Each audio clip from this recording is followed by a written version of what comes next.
You're welcome, sir. Thank you, sir. Please, can we have the next person, please?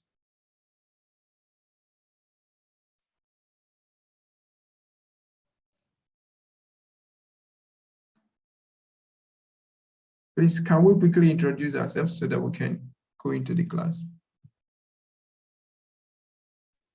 Good morning, everybody. Good morning. My name is Shiofola Rasha.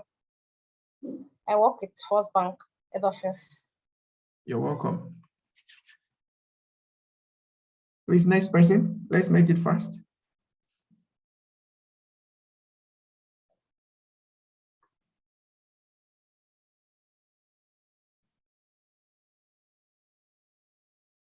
Okay, I trust everyone in this class can hear me. Please kindly introduce yourself. Everyone, please kindly introduce yourself so that we can proceed with the class. Please, if you can hear me, kindly introduce yourself. Okay, from the chat room, you can also put your introduction in the chat room in case you are not in a in case you're in a noise environment or an environment that will not support you to speak. Okay, so from Sheyi Oloru, someone said, I am. Hey, you're the one that caused it, you refuse to talk. Okay, so Samuel Sheyi is a process engineer. You're welcome. Okay, so can we have the introductions coming in faster, please? Good morning, everyone. Good morning. Mohammed Mahmoud Kasim. An electrical engineer and then assistant project manager in Helworks Technology, Kaduna. Okay, you're welcome, sir. Okay, can we have the next? Please, let's make it faster. Just unmute and tell us a little about yourself. Okay, someone said, I'm Eki Osim, a principal manager. Okay. Do we have any other person? We have up to 14 people in this house.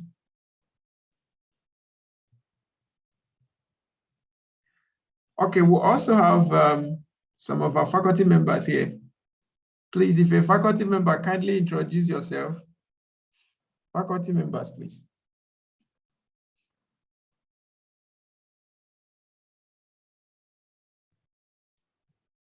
Good morning, everyone. Good morning, sir. I am Ikenna M. Okafor. I'm a faculty member of IIPM. You're welcome, sir. Thank you.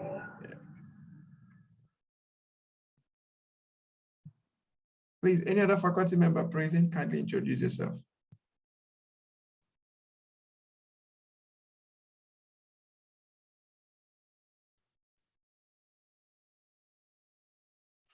Okay, we are still having Olutubosin Thomas, Portfolio Manager, Personal Loans Innovations Group, Dubai. All right, you're welcome. I can see Mr. Chidike Naman. Has he? Okay, so as we expect more introductions, we'll quickly want to start up the class and then proceed with other matters arising. Now, quickly, for the sake of information, for those of us who are already committed to this program, please remember that you are to provide us your acknowledgement letter if you've not done so. Also, remember that everyone here is expected to submit a project work at the end of the day. So while we are going through this course, everyone is expected to start thinking towards which project work he or she is going to do. However, your project work is going to be to design a project document, project bid document. That's request for information, request for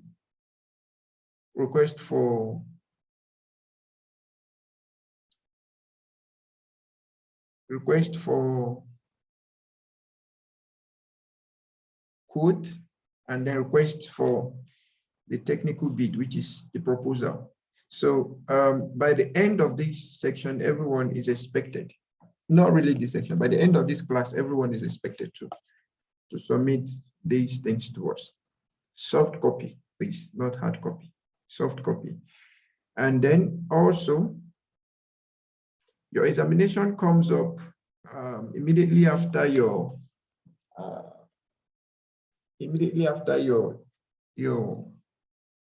classwork, which is due 2 weeks. So we expect everyone to have all this information. For those of us who have already made some commitment, if you've not completed your payment, you are entitled to having the course materials. And then we expect that as the class proceeds within the next 3-4 weeks, you should be able to complete your payment so that you can continue with the class and then prepare for your exam. Okay, now before I proceed, could there be any question for us? We already had an induction section last weekend. However, I would like to know if there is any question from anyone. Maybe you're just joining us for the first time. We are not in the induction section last week and you need clarifications. So we'll definitely clarify you before we go. Now from the chat room, someone said, sir, you did say that there is no need for a letter of recommendation by anyone who has once had training with IPM. Okay, I hope that still stands. Okay, Professor Taiwo, if you've done your professional trainings before and you submitted your recommendations, then there is no need for another recommendation. But if you've not submitted recommendations before, that statement was made essentially for those who have submitted their recommendation letter previously. Or if you've not submitted before, especially those who have done non-examination based programs. For non-examination based programs, we don't often ask for recommendation letters. But for examination-based programs, we often ask for recommendations. Okay. All right, thank you so much. Now, could there be any other question before we proceed? Could there be any other question before we proceed? Okay. Now, this particular diet of program is going to be one of the most interesting sessions we've ever handled in IPM. The reason is that in previous times when we teach project management, you are teaching by just a standard. So you're either using project management book of knowledge, the 4th edition, 5th edition, or 6th edition. Then you have comparisons with other standards like the ISO standards, and then other standards like the AAPMA standards. But in this particular program, we are having to deal with Project Management Book of Knowledge, the 6th edition and the 7th edition. Why the 6th edition will be focusing more on the technical side of project management. The 7th edition will be focusing more on the standards and the principles in project management and the domains in project management. And then we'll also look at some improvements or some other things that came into play in the 7th edition. So we have the 2 dimensions to now deal with, the technical dimensions to build up our technical competencies in project management. Then we now look at the standards that we have to deal with the behavioral competencies of project managers. So it's important for every one of us to make the most of this particular diet and the most of this particular program. As we proceed in this class, we will be doing more of a hands-on approach to learning. So it's going to be more of do-it-yourself kind of learning.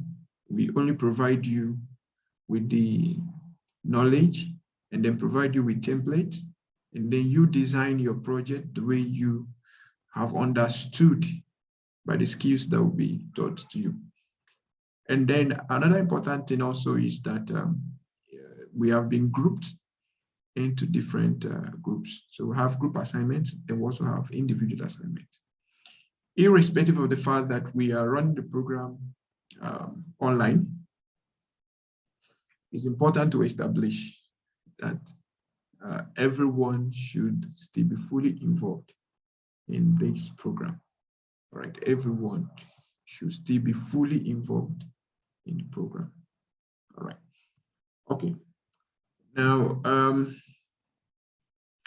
the first lecture we are going to be taking today is the Project Management Foundation.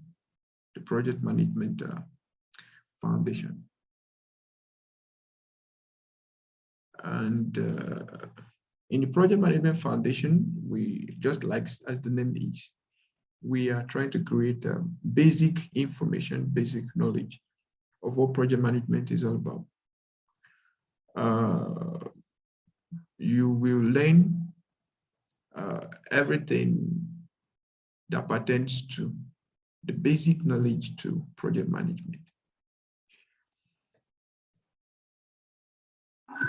Please, as the class proceeds, if you have any question, please feel free to send in your questions in the chat room. And you could also raise your hand so that we can unmute you and then have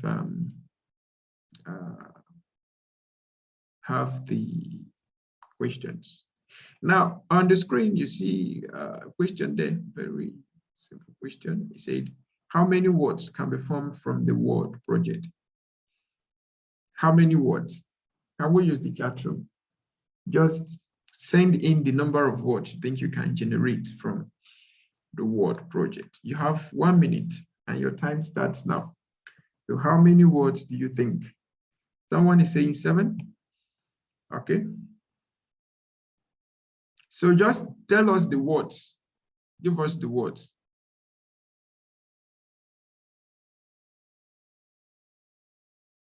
Tell us the words. How many words can we form from the word? How many words can we form from the word project?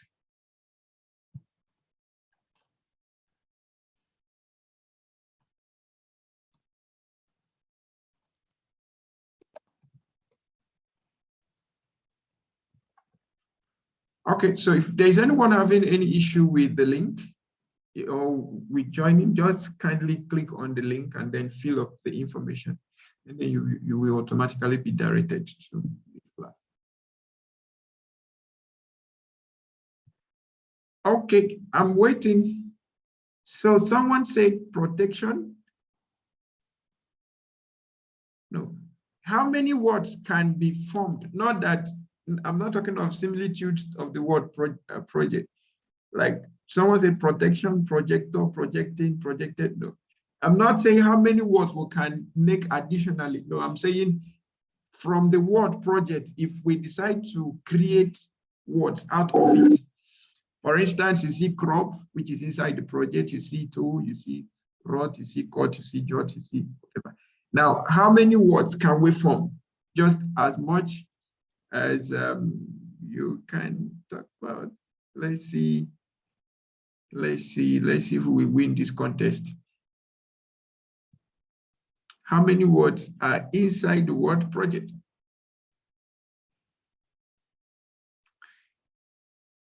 Okay, someone say 3. If you say 3, can you please write them for us? How many words are inside the word project?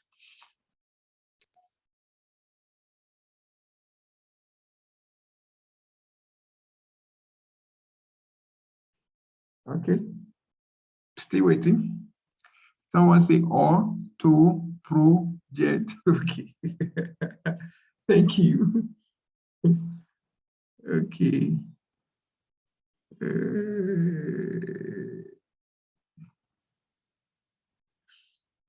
All right, while we expect your answers, okay, someone also said Jet Joe. Okay. Jet Joe. Okay. Someone said 7 eject 2 projector. Okay, you are adding another OR to it. Rector, thank you. Rot or jet 7. Okay. Pro pet jet. Okay. All right. Now let's according to research, we have 60 words that can be created from the word project. All of the ones you mentioned, subtract it from 60, that means you still have more to bring in. Okay. All of the ones you've added, just subtract it from 60, and then you still have more to bring. However, this is just to get us on the same page. Can we please move on?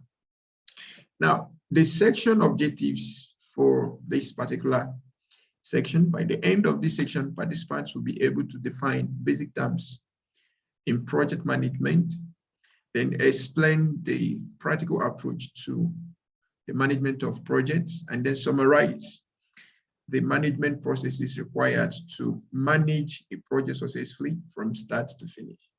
So these are the 3 objectives we want to achieve in this first section. Now, by introduction, projects are a key way to create value and benefits in organizations.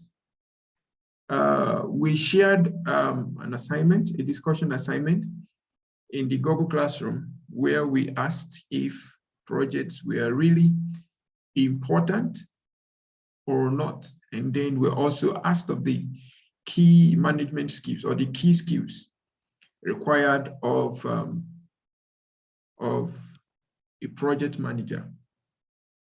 Okay. Now we will go back to that assignment.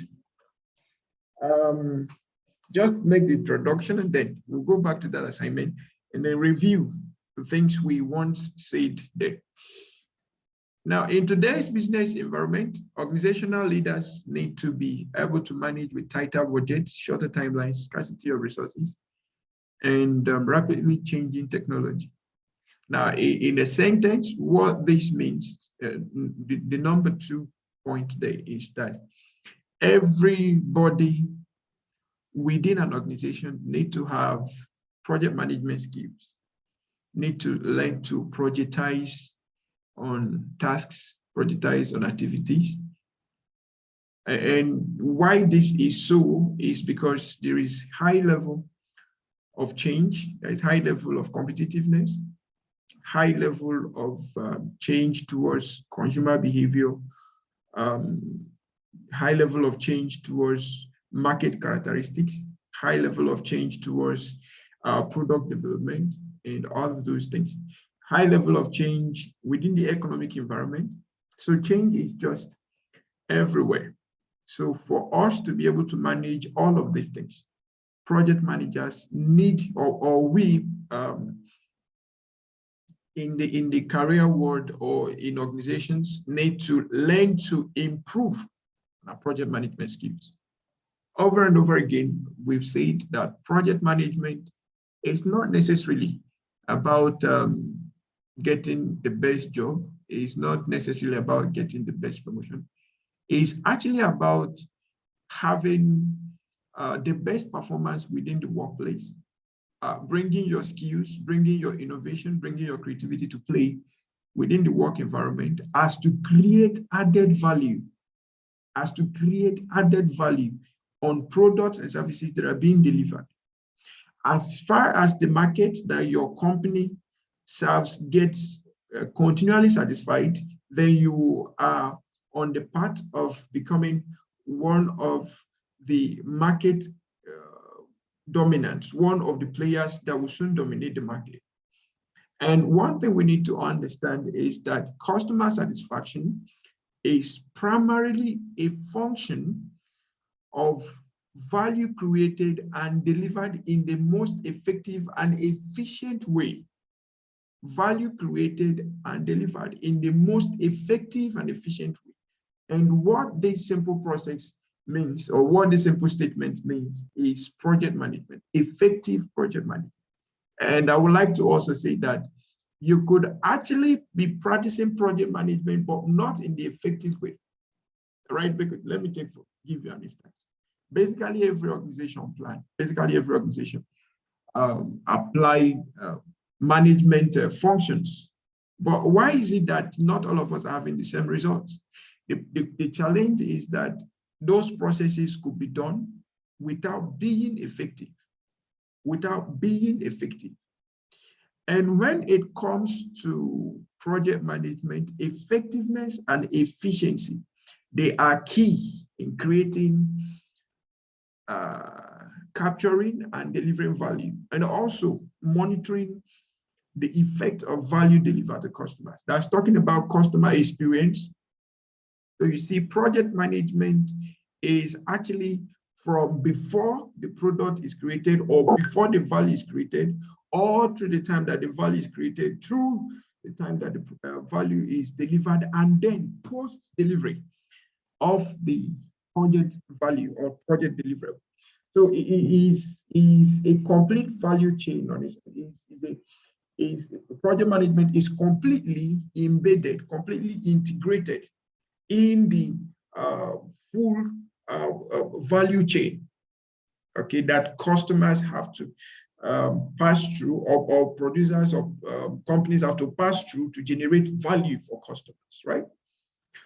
Okay, another important statement here is that the business environment is dynamic with an accelerating rate of change. I just mentioned that now.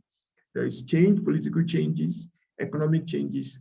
Some of us who are in Nigeria for the past 2 months, I don't know about other parts of Nigeria, but in Abuja, it has been a wonderful experience when it comes to energy and gas, like the fuel and all of that.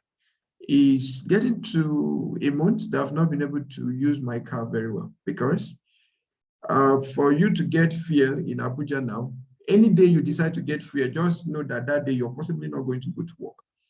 And then in the whole process, you're possibly going to have your car bashed, or you bash someone else's car. You're possibly going to have yourself entering into argument upon argument.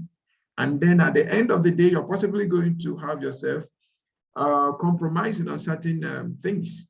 For instance, you may get to a point, you may have to pay the policeman that is at the gate to open the gate for you before you enter the filling station. And then when you enter the filling station, they tell you cannot buy beyond 5,000. And if you must buy above 5,000, you need to pay them an added fee for that. So it has been so crazy in the Abuja environment. And power supply, electricity supply had been very unbelievable. Okay, for some of you that visited our office, maybe between February, March, early March, you find that irrespective of the fact that they say that we are using National Assembly light, okay, and we are close to National Assembly quarters, but we had weeks we never saw light, and they said it was national grid failure. So you could see light 1 hour or 30 minutes in a day, and then that's it. Okay, so these changes, irrespective of these changes, organizations are still making the most of it. Some organizations who have good projectized structures are still making the most of it. Why some other organizations are just crying about it. Okay, so changes are bound to occur, but having a good project system, project management system, can help give you the best results any day, anytime. All right. Now, why it is eminent that change doesn't announce it when it's coming, but it is much more paramount that project managers need to be strategic, or organizations need to employ project management in a bid to remain strategic in their activities and operations. Now, to remain competitive in the world economy, companies are embracing project management to consistently deliver business value, irrespective of the changes, irrespective of the uncertainties, to meet up with the competition today. You have no choice but to apply project management processes and principles and methodologies and standards in your business environment. Please, I trust you can still hear me loud and clear. Please, to confirm that we are still on the same page, if you can hear me loud and clear, kindly type 11 in the chat room. If you can hear me loud and clear, please kindly type 11 in the chat room. All right, thank you. Now, let's quickly go back to our discussion from the classroom, the Google Classroom. Investing in projects, is it a wise decision for organizations? If yes or no, you could provide us with your reason why you think yes, it is important. If you say no, then you provide us with your reason. Remember, we're here to rub minds, we're here to interact, and then be able to come up with something that everyone can agree on. Okay, so if you have something to say, just kindly raise your hand. Do you think investing in project for organizations is a wise decision? Do you think investing in projects is a wise decision? You could raise your hand and then let's start the discussion. Okay, from Shehu, please kindly unmute and let's hear from you.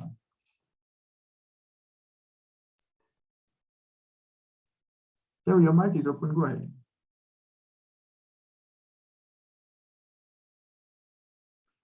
Shehu, your mic is open, but I could barely hear you.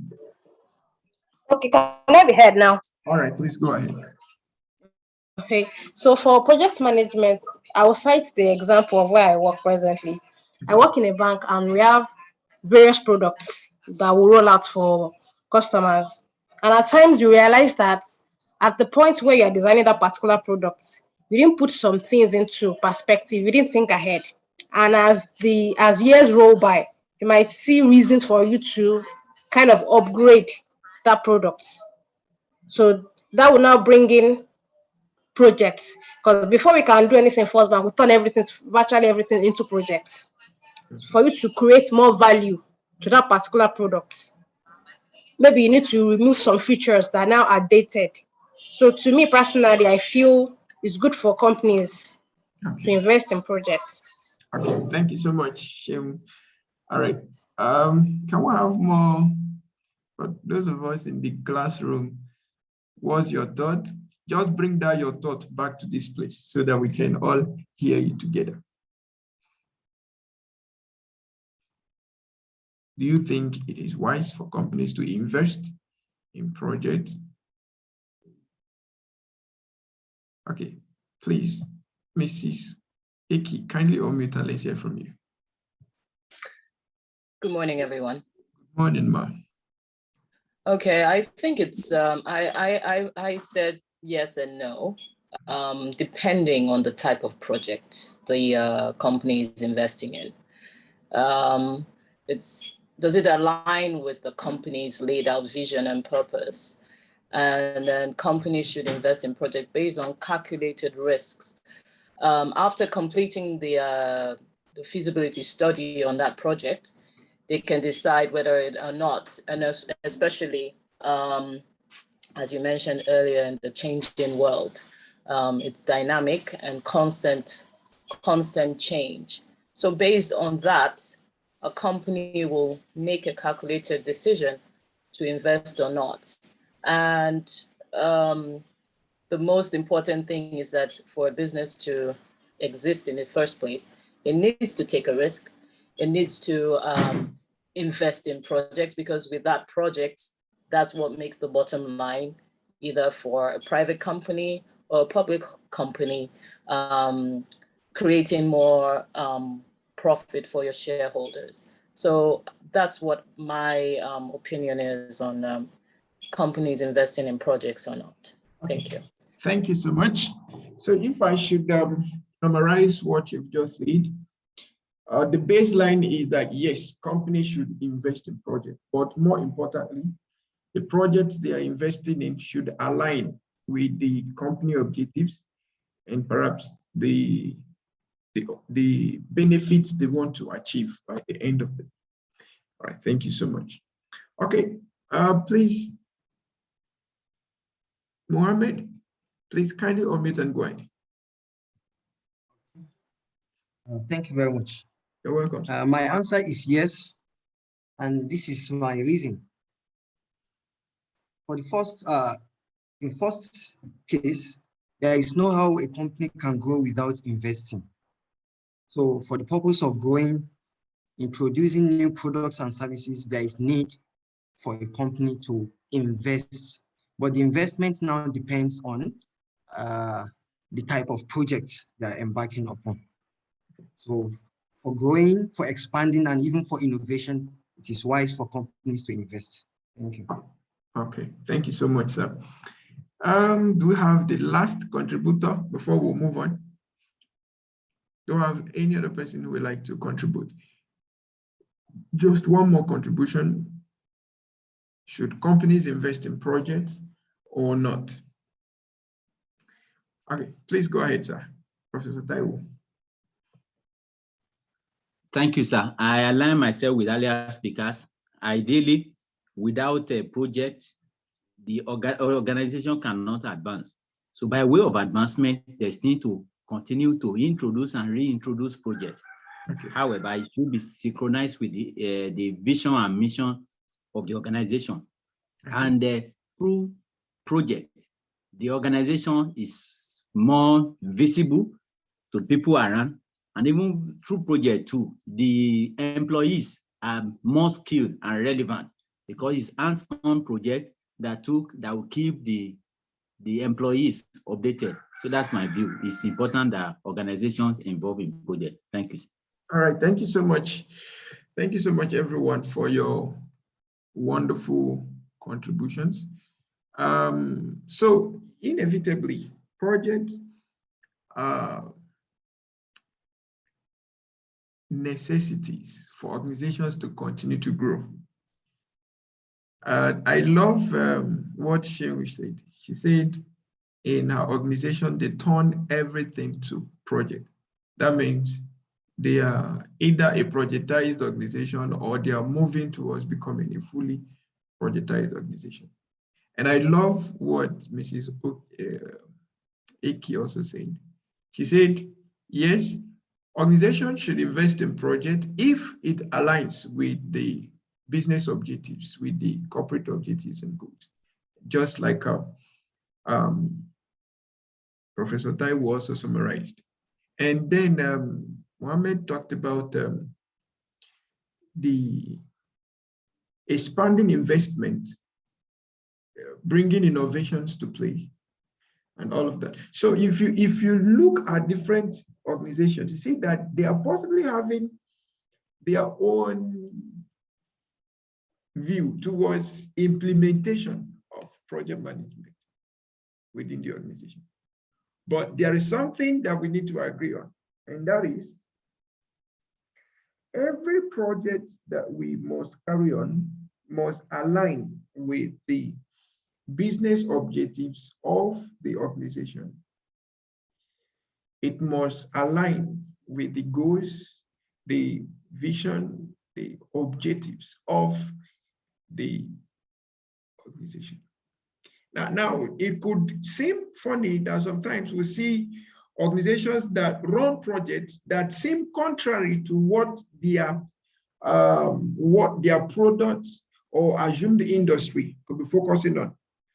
But the project is tilting towards achieving their goal as an organization. And I will give you an example. In recent times, I think it's been years anyway, but one of the strategic approaches that GT Bank in Nigeria adopted in widening their customer base is to undertake projects in things like food week, fashion programs, and then music concerts and all of that. Now, the question is, how does that relate to banking? At the beginning, it seemed as though it was a waste of time. It was a waste of resource. How did you come up with you deciding that as an organization, you're going to be investing in projects that almost seem completely outside of what the bank is saying? Somebody could have expected them to invest in maybe radio marketing, digital marketing, and newspaper marketing, and all of that. But if you look at GT very well, their marketing campaigns are more on carrying out projects where they can easily interact with their potential customers.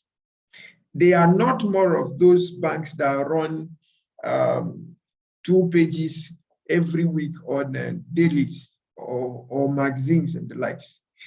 And you could listen to radio from morning till night and you never get to hear of GT Bank. And you could watch your television from morning till night and you never get to see GT Bank. But they are one of the fastest growing banks in Nigeria. Why? They were able to understand. They were able to, first of all, understand their market, and then being able to identify the projects that will help them achieve their business goals. Okay, and that's one of the things that make GT different. Now, when they adopted that particular process or those particular projects, to some other banks, it wasn't the best option for them. But with time, we are beginning to see that other banks are beginning to move into such things. And now they do food programs, they sponsor food projects, they sponsor youth empowered projects and all of that. Now, if you take another bank like UBA, UBA has a target audience for youth and SMEs. And then they decided to go through what they call the Tony Elumelu grants and what have you.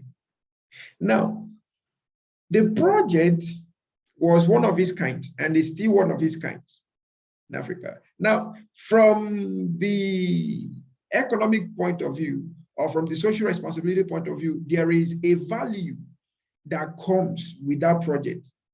Tony Elumelu Foundation or Tony Elumelu Entrepreneurship Project. Yep, that's what they call it.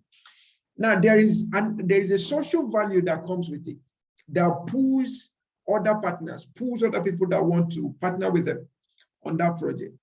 But one of the conditions at the end of the day is that for the 15,000 or 10,000 or 5,000 people that are selected, they end up getting a UBA account. So through that project, they've already gotten about minimum 5,000 new accounts. Okay, that is through a project, Tony Elumelu Foundation, Tony Elumelu Entrepreneurship Project. Now, that does not only create a one-off relationship, it creates a relationship that if care is not taken forever and ever, those people are going to continue banking with UBA for life. Now, it costed them virtually nothing to be part of this project. It costed them virtually nothing to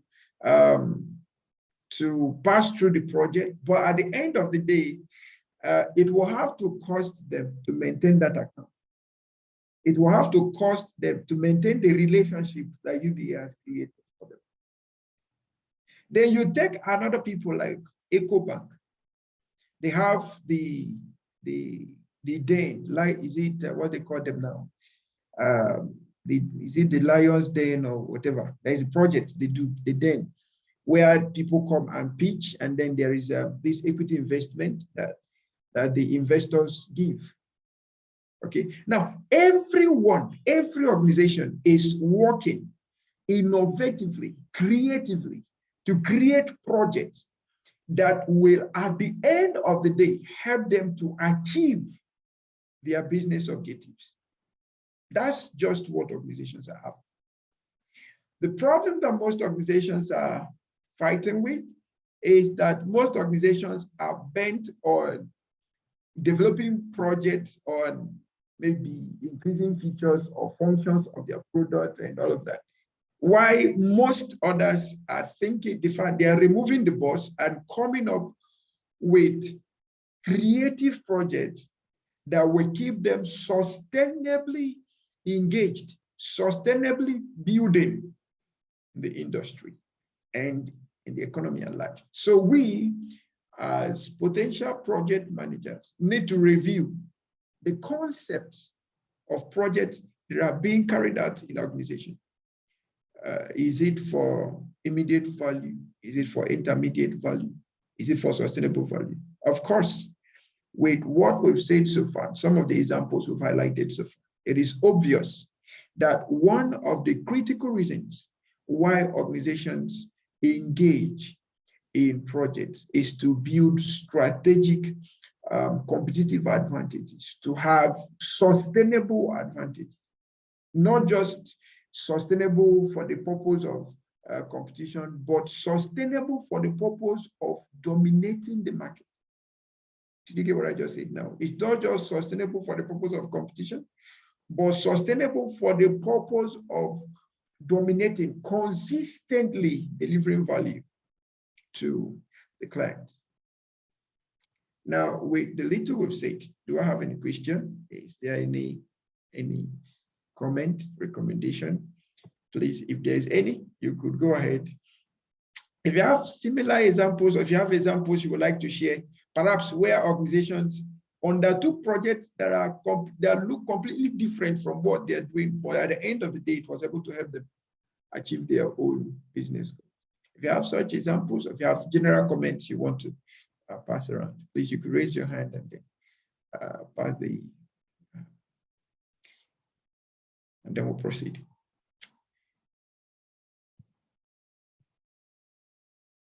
Anyone? Okay, if I should proceed, please kindly type 22 in the chat room. If I should proceed, please kindly type 22 in the chat room. If I should proceed, kindly type 22 in the chat room. If I should proceed, kindly type 22 in the chat room. Okay, so while I'm proceeding, someone's hand is up. So please, Mr. Sunday, kindly unmute and let's hear from you. Mr. Sunday, if you can hear me, kindly unmute and let's hear from you. Okay, so he typed 22. That means I should proceed. All right. Now, I would like us to have practical understanding of some of the words we'll be using here. The first thing is defining what a project is. For the sake of time, I will just run through these things. But more importantly, I would like you to not only know them, I would like you to understand them, right? So that we can all be on the same page as we delve deeper into the course. Now, a project is a temporary endeavor undertaken to create a unique product, service, or result. I'll repeat that again. It is a temporary endeavor undertaken to create a unique product, service, or result. Now, I want you to do something for me because that's like one of the key words we'll be using here. Can you please type this definition in the chat room? Type the definition in the chat room. That a project is a temporary endeavor undertaken to create a unique product, service, or result. Kindly type that in the chat room. Type that in the chat room. Now, the temporal nature of project indicates a beginning and an end to the project or the phase of the project work. Please note, the only thing you're typing is that the project is a temporary endeavor undertaken to create a unique product, service, or result. So that's what I need from you. Now, another definition here is the definition of what we call an outcome. An outcome is the end result or consequence of a process or project. Thank you so much, Mahmoud. I'm still waiting.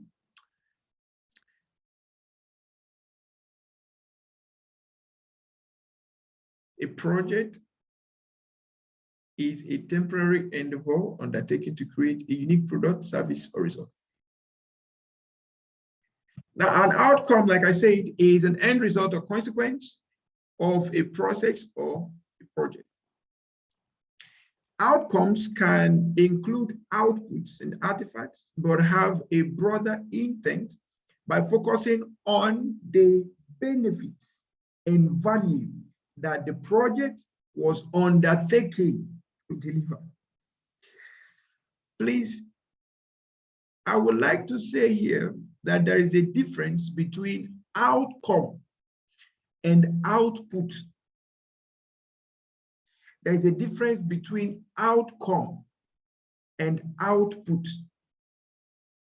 There is a difference between outcome and output. A project will have both output and will have outcomes. An output is an immediate result you get from carrying out a project task or a project activity. That's an output. All right. For instance, you have to go and say, okay, part of this project is to develop a project plan. And then you go develop the project plan. That's an output. That's not an outcome. Do you get that? Now, let's say the essence of the project that you have developed a project plan for is to generate 25,000 customers per year that will live with the company for life, or that will click to the customer all the days of their life. That is an outcome. Outcome has to deal with impact and sustainability of the value and benefits being delivered. Output has to deal with the immediate results gotten by carrying out a project task or activity. Did you get the difference between the two? If you got the difference between these two, please type 1. If you did not get the difference, please type 0. If you got the difference between an outcome and an output, type 1. If you did not get the difference, type 0. Okay, so someone typed 0. 2 people have typed 0. So maybe they were typing what was a project before. So let's look at it again. The difference between an output and outcome. I said in project execution or in project management value chain, as it were, we have both output and we have both outcome. Let's take this class, for example. For any of the classes we complete, any of the sessions we complete, that's an output. So we've completed a section in the entire project. That's an output. So if you ask, what did you learn today? You will say, okay, we learned about project management foundation. We learned about project planning. We learned about this. You're giving an output, right, of what happened. But the outcome of these sections will be evaluated based on the practical skills that are now visible in its usage by the people who attended this class. So if you say you did project management foundation, and part of the things you've been taught now is that project objectives need to align with business objectives, and then you go back to your organization, and before any project is executed, you're ensuring, you're evaluating and making sure that the project to be carried out is in alignment, strategic alignment with organizational objectives, departmental objectives, unit objectives, as the case may be. You are now having an outcome of what you've learned. Outcome has to deal with value, benefit, value delivered. Okay. Output has to do with primarily the immediate result gotten from carrying out a project activity or task. Did you get the difference between the two? So outcomes have long-lasting, sustainable value. Output have immediate value, immediate. They have the immediate results that are gotten. All right. So now, once again, if you understood it, for those of us that did not understand it before, if you understood it, type 1. If you did not understand it, type 0.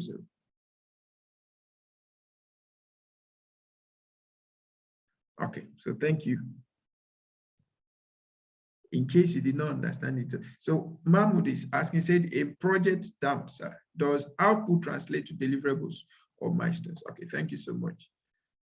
We'll still come to deliverables, and then we'll now look at it and then answer your question. Now, I think the next thing we'll now look at is the deliverable.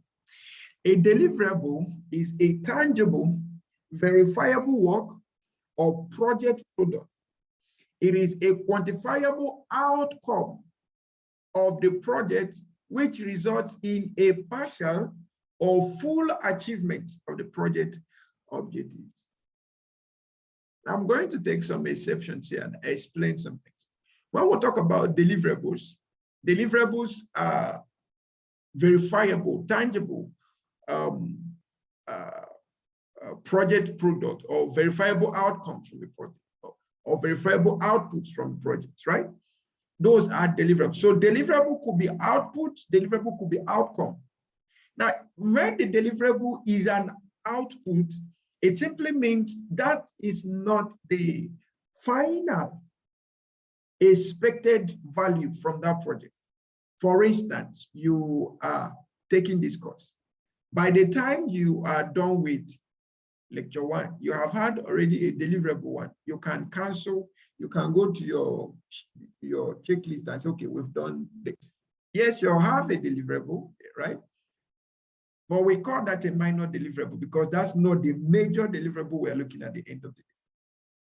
You want to build a house, you have done your foundation. Yes, that is a milestone that has been achieved, and that milestone is a deliverable, is an output at that particular point, but not yet an outcome. Do you get the difference between these terms? A milestone is a major phase of a project, a major phase of a project.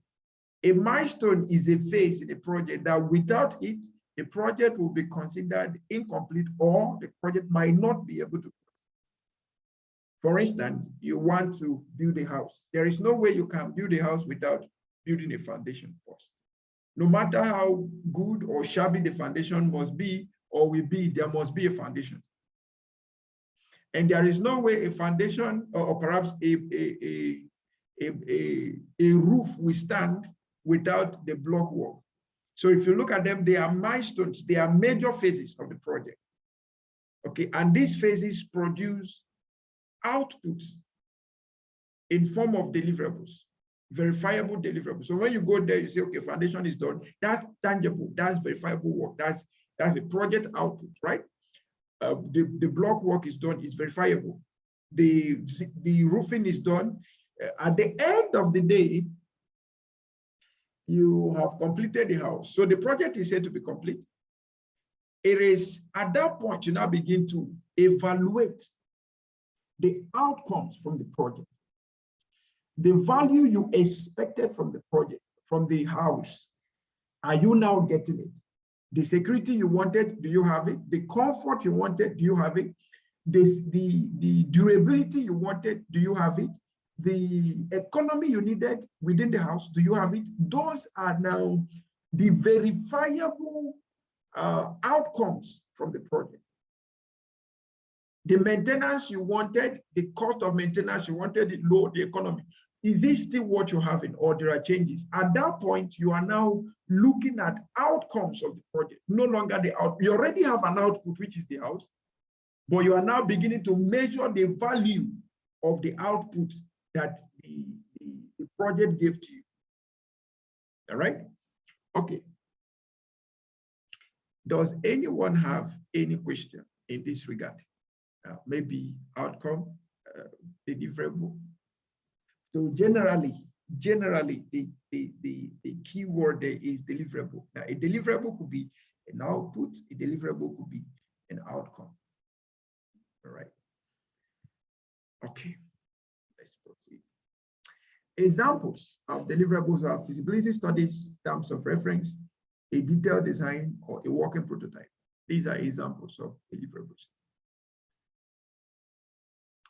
Now we have also what we call a product. A product is an artifact that is produced is quantifiable, and it can either be an end item in itself or a component item, just as we are still trying to explain what an output is.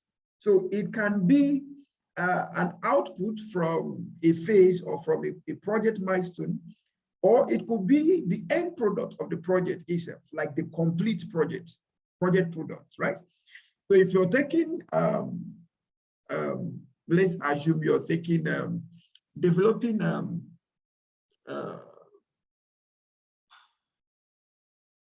let's say organizing a wedding event, All right.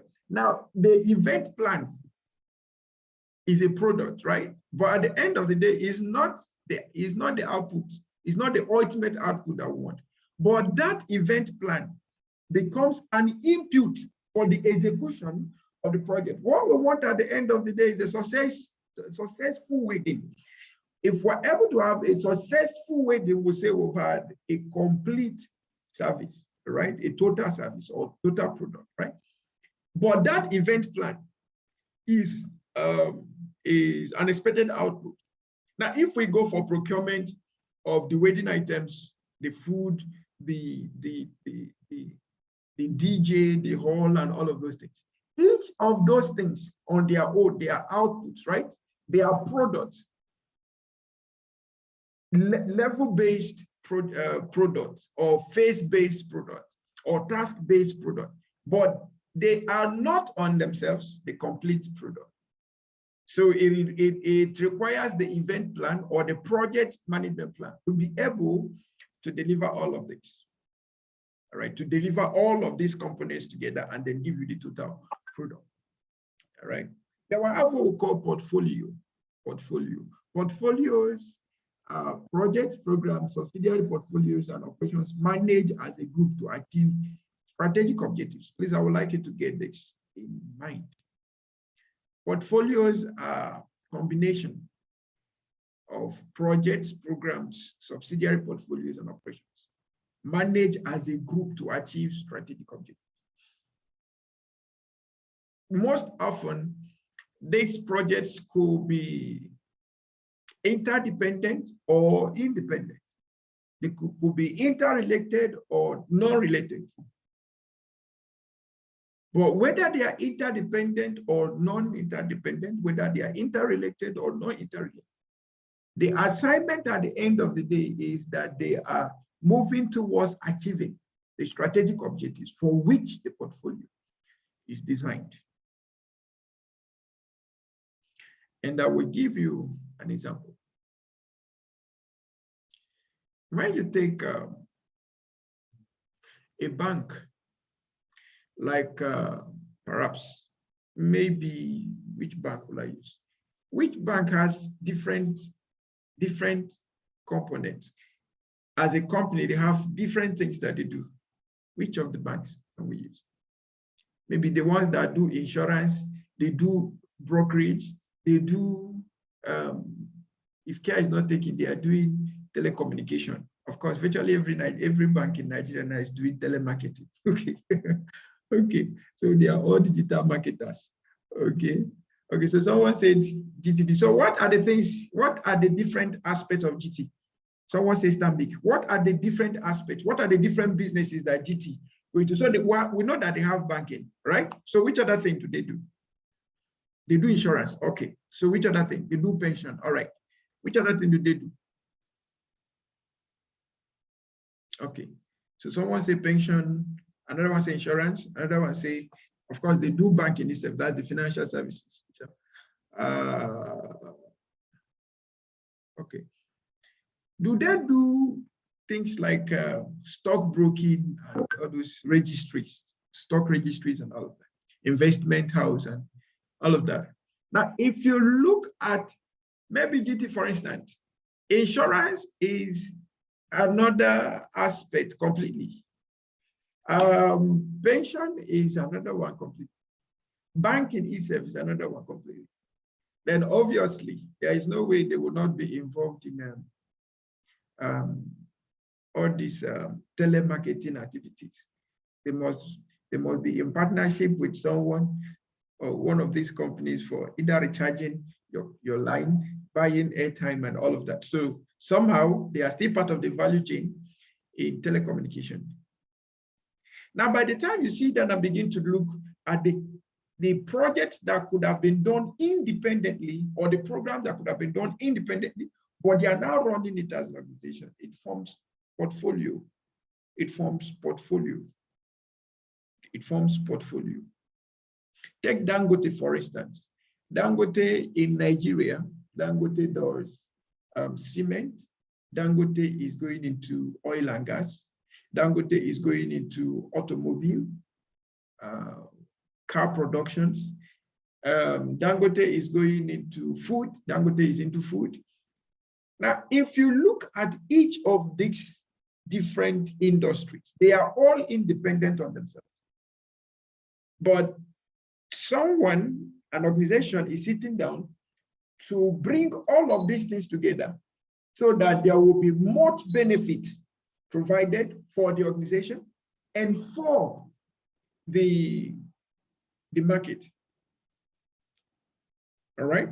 So all of these projects that are being done in Dangote, some could be done, of course, most of them are done independently. Obviously, the food project will be done independent of the cement project. And perhaps the cement project will be done independent of the automobile project. The automobile project will be done independent of the oil and gas project. So these are portfolio. This kind of a company is called a portfolio company. Portfolio company. All of these things they do can stand alone. They have different licenses, different permissions to do these different things that they do. So that's a portfolio. All right. Do you understand the meaning of portfolio now? Please, if you understand the meaning of portfolio, can you type 1 in the chat room? If you don't understand it, type 0 in the chat room. Okay, so if you understand the meaning of a portfolio, can you give us an example of a company that runs by portfolio? Okay, so we have a hand up. Please, Eki, kindly unmute and let's hear from you.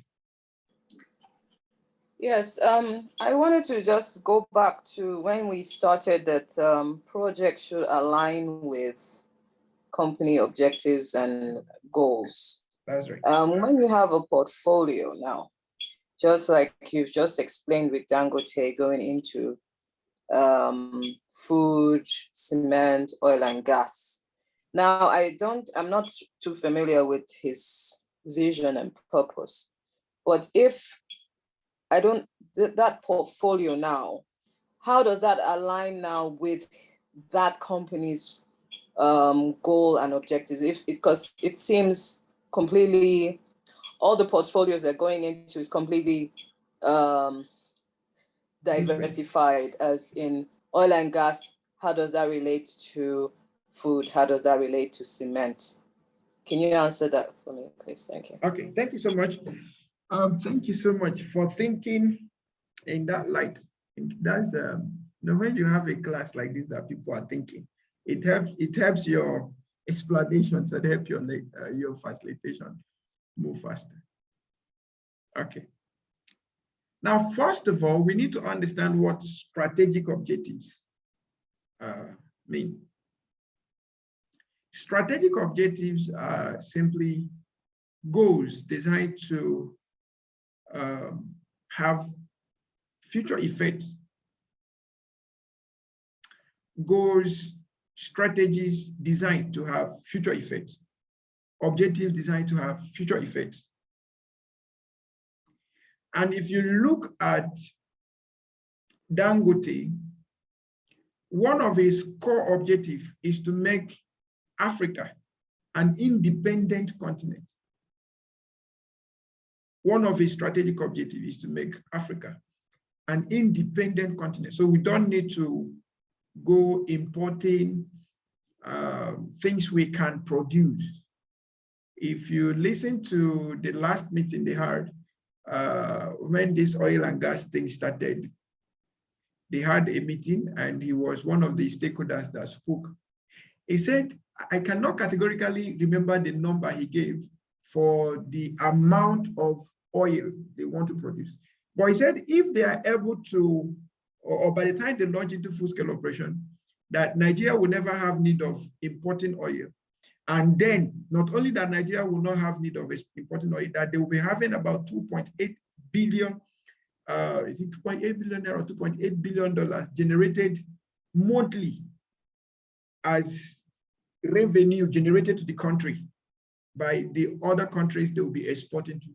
And he also said that if they launch into full operation, or by the time they launch into full operation, that Africa will be well serviced when it comes to oil and gas. That's a strategic objective of the objective of oil and gas, or the project of oil and gas, came into play because his strategic objective is that he wants Africa to be an independent country. The strategic objective, Africa should be an independent country. Now, he brought in a project, or perhaps a program, to help achieve that, which is all of these things he's bringing in. He's bringing in cement, he's bringing in food, he's bringing in oil and gas. Now he has started his car assembly plant, whether it's in Kaduna or where, I can't really say. But he's doing all these things to achieve the strategic objective of Africa should be an independent nation. Not even Nigeria, but Africa should be an independent continent rather. So by the time all these things are coming to play, will that achieve the objective? I think the answer is yes. And that's why we say project managers should throw away the boss and think beyond ever reasoning that there was something called a boss. So, Mrs. Eki, the explanation, does it make any sense to you? Looking at his objective, strategic objective, the things he's doing, does it make sense? Yes, yes, Okay. I understand now. All right, thank you so much. Thank you, yes. Okay, so there is something about vision and objectives, and they play a very great role in the assignment we take on. The bigger your objectives, the bigger your project. The narrower your objective, the narrower your project. Now, if, and also we need to understand that, yes, we have a vision, but our vision shouldn't be based on products, shouldn't be based on industries, shouldn't be based on things that could limit us. Vision actually makes us limitless. Now, anytime you set a vision that has set a boundary, or that has set some kind of limitation for you, that vision needs to be reviewed. And vision setting need to be strategic. Vision setting need to be strategic. So after this class, maybe you need to sit down and analyze the vision of your organization. Okay, analyze the vision of your organization. Analyze the vision of your organization. Analyze the vision of your organization.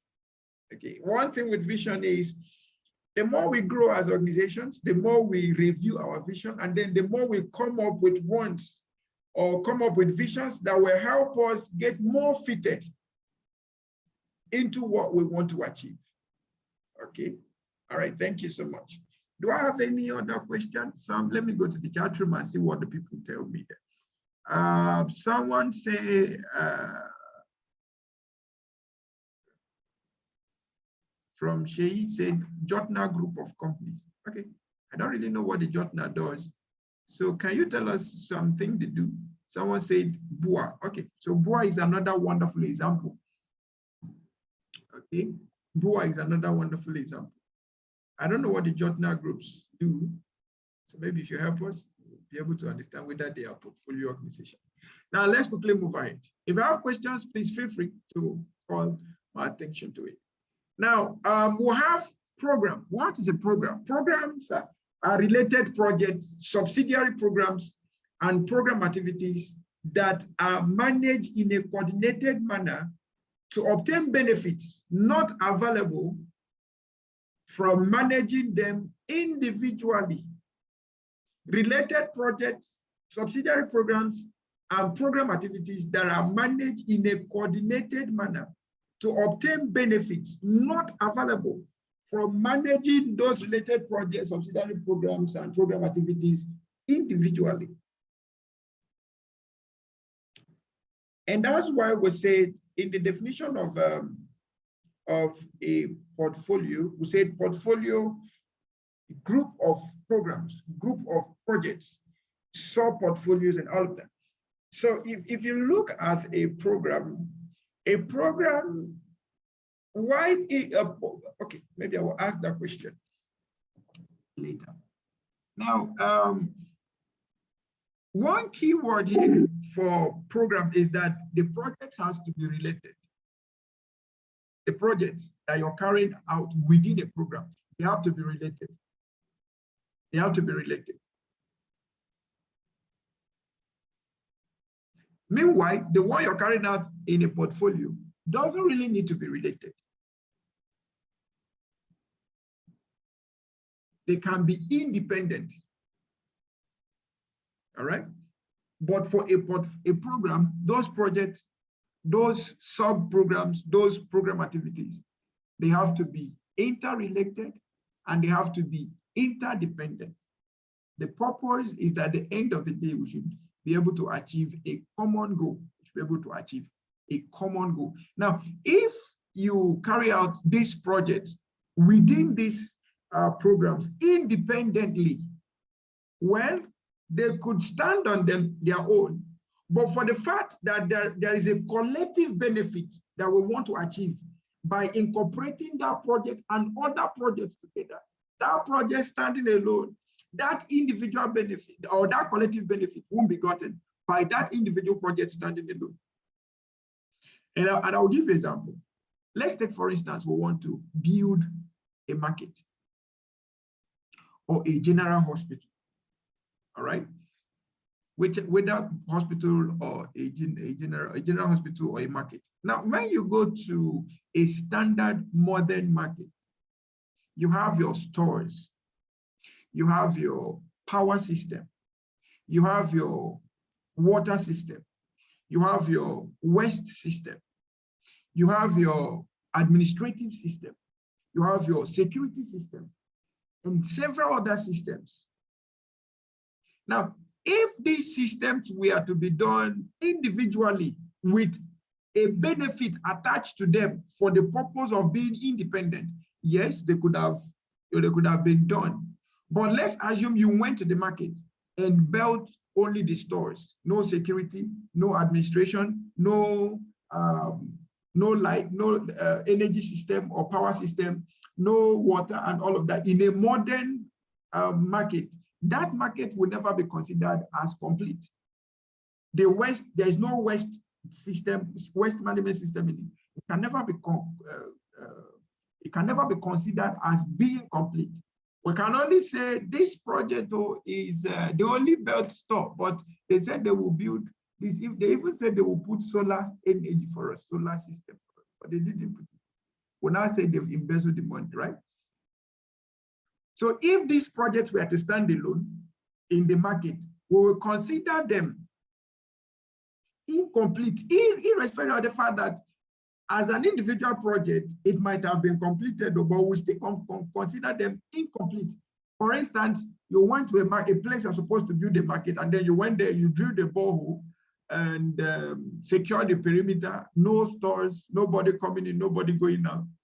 Yes, you have a borehole, but you cannot say the project is complete. Okay. All right. So this is a situation that we can say, okay, this is a program.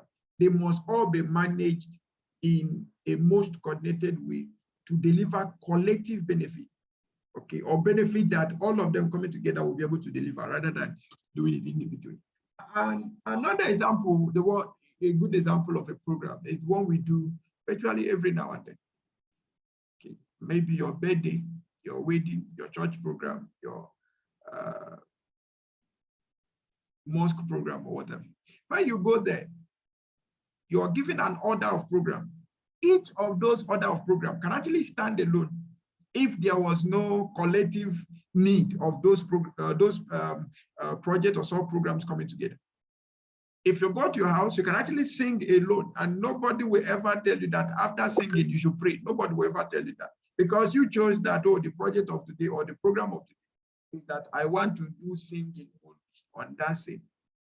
But when you go to a church, you don't just sing and that's it. You sing, you pray, you listen to the preacher. The same thing applies if you go to a mosque. You go there, you don't just go and do what you want to do. No, you follow an order of programs, sub-programs. All right, that's very, very important. That's very, very important.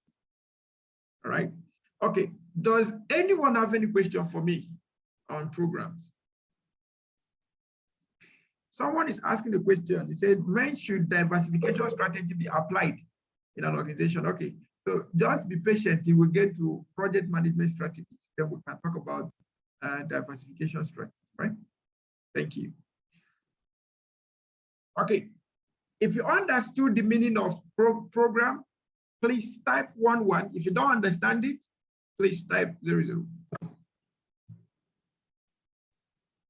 While you are indicating your level of understanding, let's quickly look at what management is all about. Management is the effective and efficient use of resources to achieve desired goals. The effective and efficient use of resources to achieve desired goals. Management functions involve planning, organizing, staffing, directing, and controlling. Before I move out of this slide, I would like to categorically say that when an organization is running programs or running in such a way that the programs they are doing cannot survive on themselves except they are all done collectively, then we could say that that organization is a program organization. But when we have organizations running projects that with or without each other, they can stand on themselves to achieve strategic objectives, then we can say that that is a portfolio organization. Another important thing I would like to remind us is when it comes to portfolios, the projects, the programs, the sub-portfolios carried out there, they can be done independently. They can be done interrelatedly. They can be done interdependently, okay? But for a project considered to be a program, it must be done for related projects. They must be interrelated and they must be interdependent. Do I have any question, any confusion between programs and portfolios? Any question between programs and portfolios? Okay, if I should proceed, please kindly type 22. If you're still thinking the statement and you want to review it, just type 01. You're reviewing the statement, type 01. If I should proceed, type 22. Okay, thank you so much for giving me the permission to proceed. Okay, now management is the effective and efficient use of resources to achieve desired goals. I said something when we started that why project management in some organizations fail is because the process is not effective, the process is not efficient. And in project management, when we say projects are effective, that means there must be initiation. That's to say there must be definition of purpose. There must be clarity of purpose for which the project needs to be undertaken. There must be clear set objectives and goals for which the project needs to be undertaken. There must be well-defined vision for which the project needs to be undertaken. There must be rightly stated outcomes, sustainable impact values that the project is expected to drive. That's from the initiation phase of the project. Then there must be a throughput, a well thought out, a throughput or well thought out structured plan for execution. Do you get what I'm trying to say? That means there must be well-established baselines and bottom lines for the project and justifiable in the throughput plans that have been established. And then there must be a well-guided execution of the project, well-guided, well-supervised, well-invigilated, well-monitored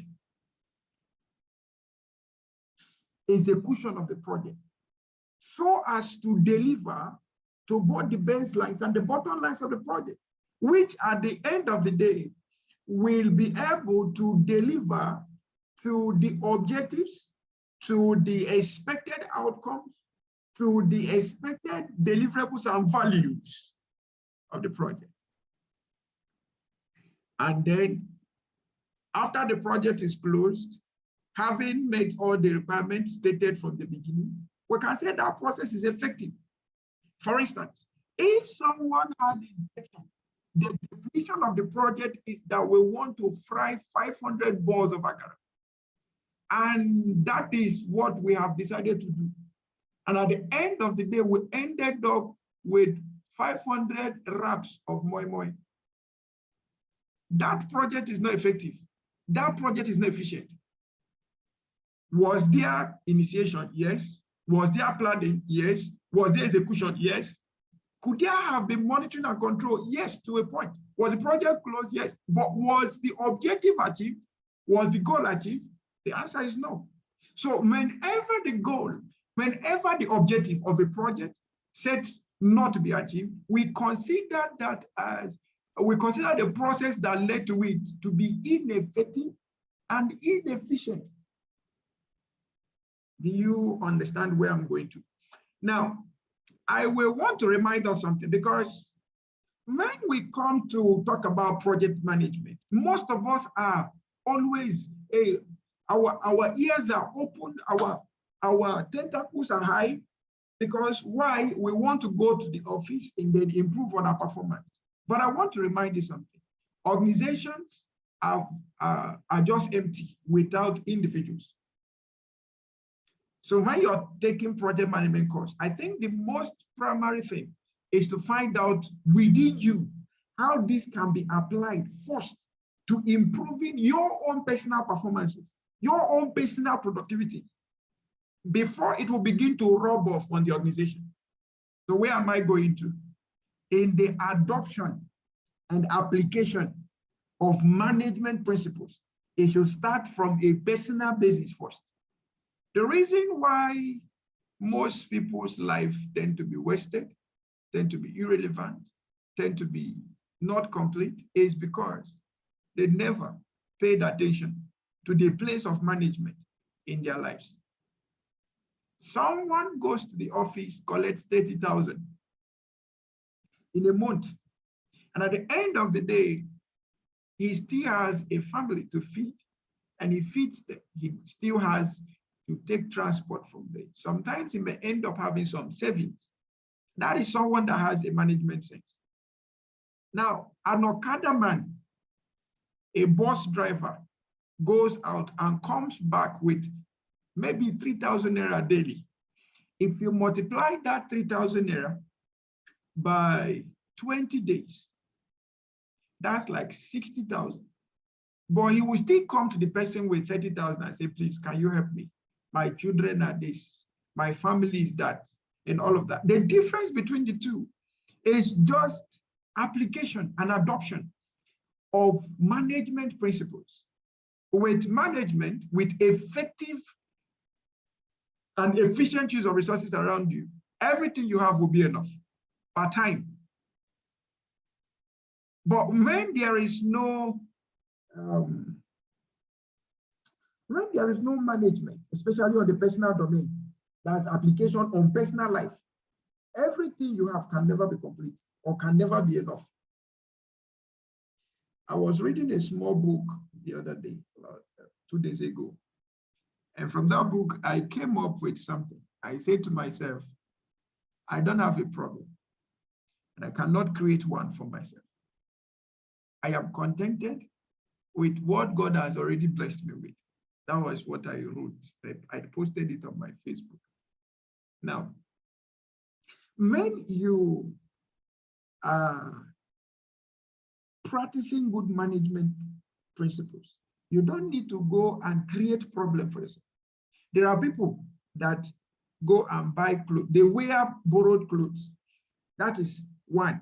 There are people that wear clothes on credit, like debt-owned clothes. Some people are riding cars that are under debt. You have no peace. You have no joy. Your rest is just shattered. You can never be in debt and have peace. Even if it's federal government you're owing, you can never be in debt. I'm talking of personal levels of debt now, especially personal levels, just to gratify our wants. You can't go into such kind of problems initiated and created, modified and embraced by yourself, and then you say you have rest. It's not possible. It's not possible. So we all need to do personal review of how we manage our resources. Are we effective? Are we efficient in management of our resources? Are we effective? Are we efficient in the management of our time? Are we effective? Are we efficient in the management of our relationships with others? Are we effective? Are we efficient with the management of the observations, with the opportunities that comes to us in our environment on a daily basis? If you can answer yes, then you're a good manager. If you need to review the statement and then score yourself, you can go ahead. But by the end of this course, part of the expected outcomes is that we should not just be good managers, effective and efficient managers at work front. At personal front and home front also, we should be very, very good. We should be very, very, very, very good. One thing I love about project managers, if project management enters you, like it really enters you, you can never do anything without planning. Even if it means 1 second to executing the task, you still sit down and ask yourself, how do I need to go about this thing? You don't do trial and error. If project management enters you, you're not out to do trial. You define the objective before you launch into it. Even if it's 1 minute to the execution of the project, you will still ask, give me a second, let me draft out how this should go. If project management enters you, I tell you the truth and I lie not, you'll be working by budget, not by impulse. Do you get what I just said now? When project management enters you as a person, you'll be working by budget, not impulse. Do you hear what I said? You'll be working by budget, not impulse. So you don't go buying problems for yourself. This week, I've been having some kind of funny people accosting me. Remember I said for close to 1 month now, maybe 2-3 weeks, I've not been very conversant using cars. I just prefer using, if I'm within town, I use Uber. If I'm coming from my house, which is a little distant from my workplace, I enter the public transport and I come around. So when I'm going home or when I'm coming out, I always see people ask, please, my family is this, my family is that. Sometimes I will just smile. I say, okay, I would have loved to help you, but at this point, I cannot. So maybe some other time. And these are people I don't even know from anywhere. The one that happened the last time, I had some change. And then the person accosted me and started speaking language to me. I said, this person must have taken time to survey me, perhaps understood, oh, this person, this is the language he speaks, and then you want to use language to create a bias so that I can take decisions in his favor. I said, no, sorry, please. At this point, I cannot help you. Why I did not help? No, I won't consider that as even a plea of help. It's just people trying to play unnecessarily smart and whatever. Now, while I was going, I needed to buy some things for my wife. And I will not use the money I've scheduled for family upkeep to give to somebody. As somebody who say, you know, we Nigerians, or Africa generally, we are very religious. We say, what if it's angel of God coming to test you? Let me tell you the truth. Angels have enough. They don't need to come to me to test me. Okay. And that's by the way.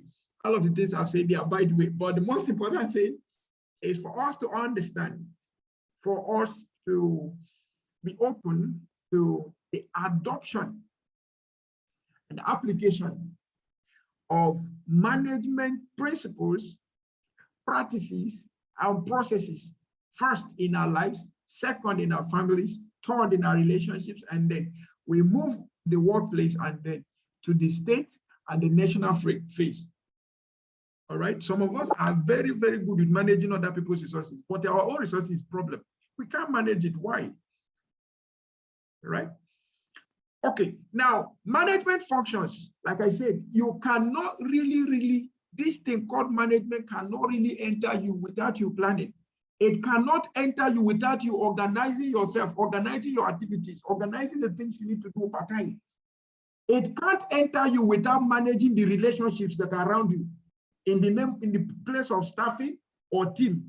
It cannot enter you without you being a good leader, being able to provide direction on how things should be done. It cannot enter you and you will not be a good evaluator. You will evaluate to the last kobo. You evaluate to the last second that you spent. I'm taking time on this particular slide because I need us to understand that management is not only for work purpose. Before we came to work, we must have been some set of asset or value before someone looked at us and said, oh, we think you can be part of this, but we can get it better, right? Okay, if what I've been saying makes sense in any way, type 1, 1. If it doesn't make sense, type 0, 0. If it makes more sense, like half sense, half no sense, type 0, 1. If it makes full sense, type 1, 1. If it makes small sense, type 0, 1. If it makes nonsense, type 0, 0. Okay. So let's proceed. Still on definitions. Now, what then is project management? Project management is the application of knowledge, skills, tools, and techniques to project activities to meet project requirements. The application of knowledge, please, I need you to pay attention to the key words here. 1, project management is an application. An application is only done only if you understand the things that need to be done. Application simply means practice, right? Doing. Okay, so it is the use of knowledge, skills, tools, and techniques to project activities to meet project requirements, or to ensure that project outcomes are delivered, or to ensure that projects are carried out successfully, or to ensure that project deliverables are delivered. Whichever one you choose, the most important thing is project management requires the use, the application, the practice of the knowledge you have, the skills you have, the tools you can handle, and the techniques you can use towards project activities to meet the project requirements, to achieve the project result, to achieve the project deliverables, and all of that. Now, project management refers to guiding the project work to deliver the intended outcomes. Project teams can achieve the outcomes using a broad range of approaches, like the predictive approaches, the hybrid approaches, and or the adaptive approaches. All right.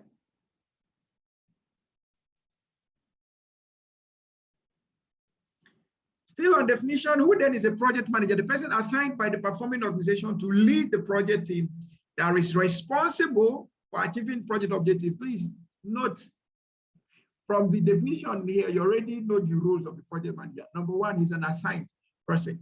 He's assigned by the performing organization. The performing organization to lead. The performing organization in this case is the one handling the project, all right? So let's assume there is a contract between A and B. A awarded the contract to B. B is seen to be the one performing the project, right? So it's the responsibility of B to assign a project manager for that particular project so as to achieve the project objective. So the project manager is assigned. The project manager primarily leads the team. The project manager primarily is eagle-eyed towards the achievement of the project objectives. Because at the end of the day, if there is anybody to blame, it's not the project team, it's not the project sponsor, it's the project manager. Project managers perform a variety of functions, such as facilitating the project teamwork to achieve the outcomes and managing the processes to deliver intended outcomes.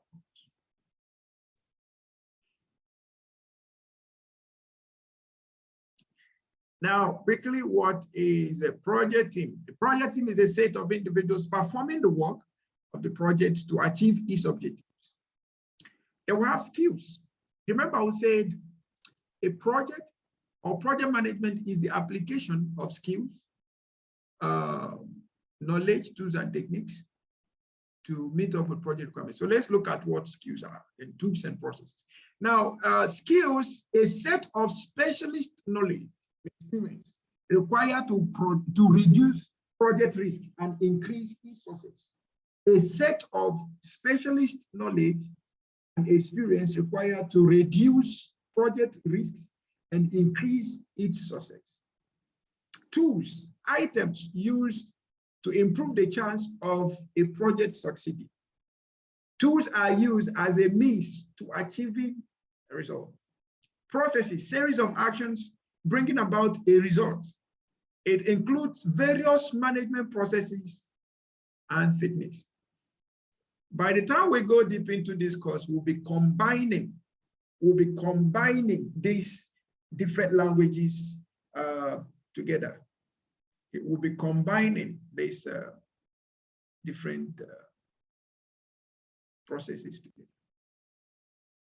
Now, there's another thing that I will like to make mention before I proceed, and that is project plan and project management plan. Project plan and project management plan. Project plan and project management plan. Okay, can someone please help us in your own view? What is a project plan? And then what is project management plan? Can someone help us? Please, a voice will be okay. What is a project plan? And then what is a project management plan? Could there be a difference between the two, or are they the same? Please, a voice. You don't need to search the internet before you answer. I know we are all on the computer already. We are all on the internet.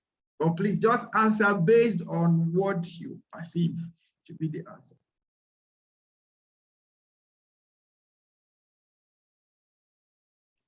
If I will get 1-2 responses, I'll proceed.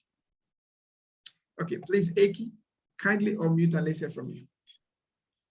In my opinion, a project plan is specific steps taken to achieve the project, whereas a project management plan is the overall arcing process to achieve projects in a company. Thank you so much, Mrs. Eki. All right, Prof. Adenegon, please kindly unmute and let's hear from you. Okay, sir. To me, project plan, they are itemized steps or strategies to achieve a desired goal on a project, while project management plan is more expertise of strategies, skills, tools combined together to arrange in terms of arrangement and plan to achieve desired goal on the project. Okay, thank you so much. Now, by the key word there, which is plan, it simply means that both involve giving details, right? Now, just as being said by our contributors, a project plan gives you the detailed breakdown of the work, of the tasks, of the activities that need to be carried out to give birth to a project product. That's project plan. So project plan gives you the detail of what the activities are, the step-by-step approach, or step-by-step tasks that need to be done. In a simple statement, we could say a project plan gives you the work breakdown, It gives you the breakdown of the tasks that need to be done. Why the project management plan gives you the overall detail for the coordination and supervision of the project. So why project plan is at a technical level or low level, the project management plan is at a high level or top management level. Why the project team is responsible for the project plan use and execution of a project, the project manager and other major stakeholders of the project are responsible for the use of the project management plan. So the project document, or perhaps the project plan, is a low-level technical document that gives the procedure of work that need to be done, the steps, the work breakdown that need to be done. While the management plan, the project management plan, gives us the overall guideline on the coordination and supervision of the project to deliver the result. Now, if you understood the difference between these two, please type 1-1. If you did not, type 0-0. Okay. Thank you. So let me see the first person that. Okay, so I have the first 1-1 from Sheyi. So please, Sheyi, if you don't mind, can you open your mic and tell us the difference between a project plan and a project management plan? Sheyi, please. You're the first person to give us a 1-1. Please, if you don't mind, can you tell us the difference between the project plan and the project management plan? Sheyi Olorumotito. Sheyi, you can unmute. Sheyi, you can unmute, and then someone needs clarification. So Sheyi, maybe when you give us a voice, the person will be able to hear. Sheyi, are you there? Okay, so we have the last 1-1 from Mahmoud. Okay, say the 1-1 from Sheyi was different. Okay. Okay, so it's not the actual 1-1. Okay. All right, so the last 1-1 is from Mahmoud. So Mahmoud, please, if you don't mind, can you open your mic and kindly help us with the difference between project plan and okay, go ahead, sir. Yes, project plan is a low-level technical document, Okay. which shows step-by-step or activities that are to be carried out to achieve a project. Okay. When we are talking of project management planning, that is a higher level document that has to do with step-by-step strategies and activities for the overall management of the project. Okay, thank you so much, Mr. Mahmoud, for helping us. So just like he said, just to reframe again, project plan, low level, handling technical aspects of the project, giving us the breakdown of the activities that need to be done. Project management plan, high level, top management document that provides us with the detailed outline on the strategies, the approaches to be used in supervising and coordinating the project so as to deliver the results. All right, thank you so much.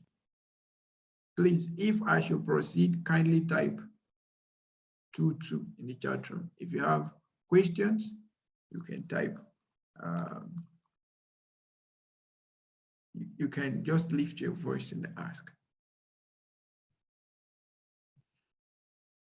Okay, thank you for giving me permission to proceed. Now, let's quickly look at characteristics of a project. We are going to be using what we call crescendo. For those of us that do music, you know crescendo from lower pitch, then you move to a higher pitch, from a lower octave to a higher octave. That's crescendo. So in this class, we'll be using crescendo. We'll be moving from lower levels, then we'll proceed to higher levels. Okay, characteristics of a project. Projects are different from business operations as they are that. Now, can someone help us? What are the characteristics of projects? You can give us a voice. You can as well put it in the chat room. What are the characteristics of a project? From your own point of view, from everything we've been talking about since morning, what are the characteristics of a project? Characteristics of a project. Characteristics of a project. We'll be going on break by 12 for 15 minutes, then we'll be returning, or for 30 minutes, then we'll be returning. Okay. Characteristics of a project. I'm waiting.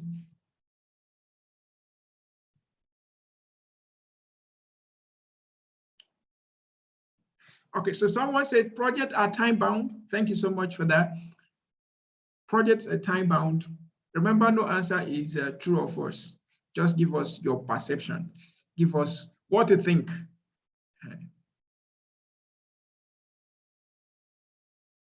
Projects are time bound. We are waiting. Who is there? Who can hear me? They are specific. Okay, they are specific and resource bound. Thank you. Where are my people? Please come. Projects must have aim and objective to address. Thank you so much.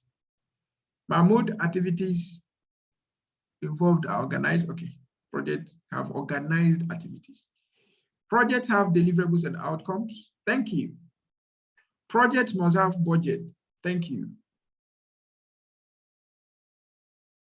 Okay, now I want to ask a question before we proceed. For those of us who have paid for materials, is there anyone here who has not downloaded his or her material, or you are not in the Google Classroom? Is there anyone like that? If you are in such category, can you please type 00 in the chat? You have paid for your materials, or you've paid for this course, but you have not downloaded, or you are not in the Google Classroom. Okay. Okay. So if you've not downloaded, please, the materials are already on your Google Classroom. The link for the download, it has been there. So please, when you get in there, kindly search for the first update and then download all your materials. We actually expected that by now, everyone would have gone through the foundation lecture slides and then gone through the video classes, and then we now proceed. So projects must be well established, must have well established baselines. Thank you. Now, for those of us who have paid and you're in the Google Classroom, you have downloaded your materials. Can you type 11 in the chat room? You've downloaded your materials. Can you type 11 in the chat room? You've downloaded your materials. Okay. So well done work. Now you have gone through the video class on YouTube. Can you type 22, the first lecture slide, the first lecture that we shared on the Google Classroom? You've gone through the video. Can you type 22?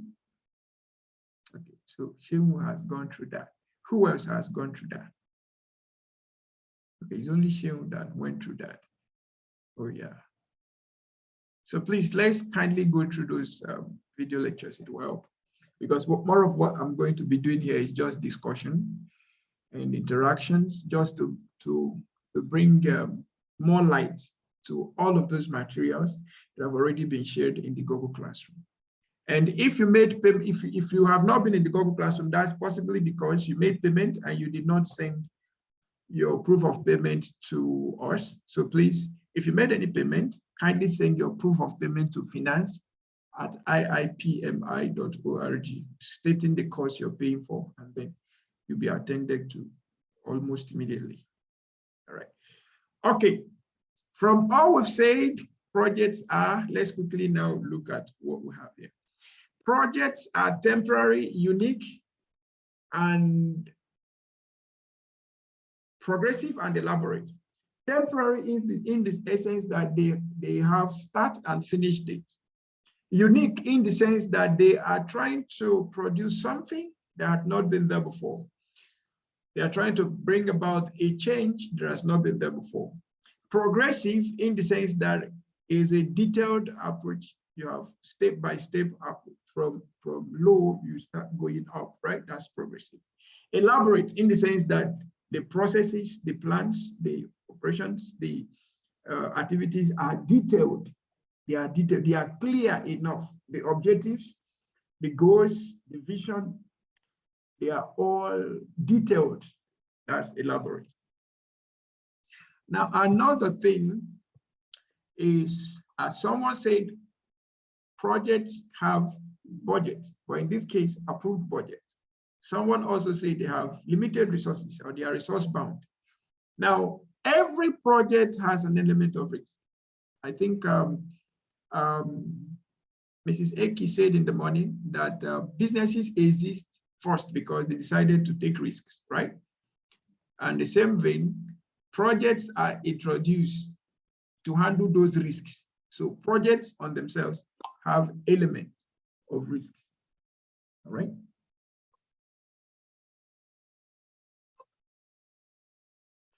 Then also someone said that projects have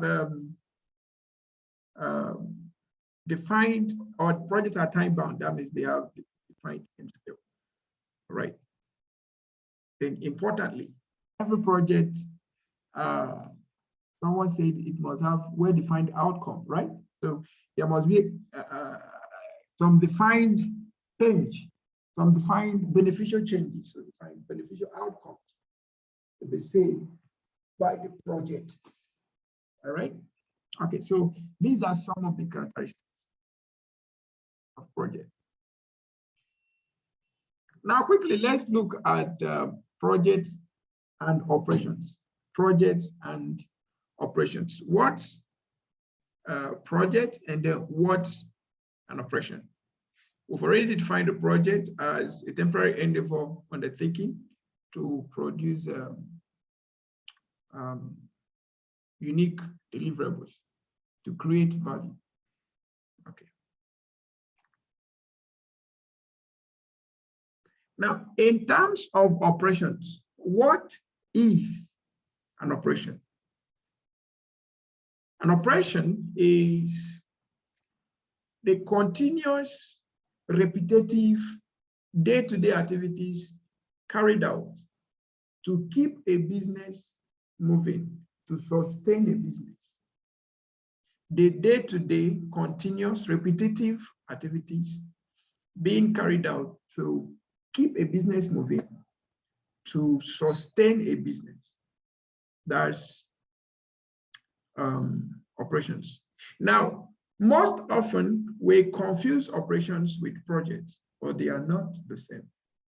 So from the screen, we could see the similarities between projects and operations, and also see the major differences. Now, from the similarities, we can see that both projects and operations are planned, both are executed, both are controlled, both are monitored.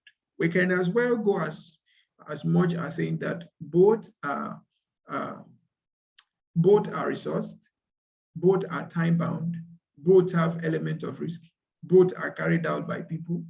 All right, so there are very peculiar similarities between the two of them.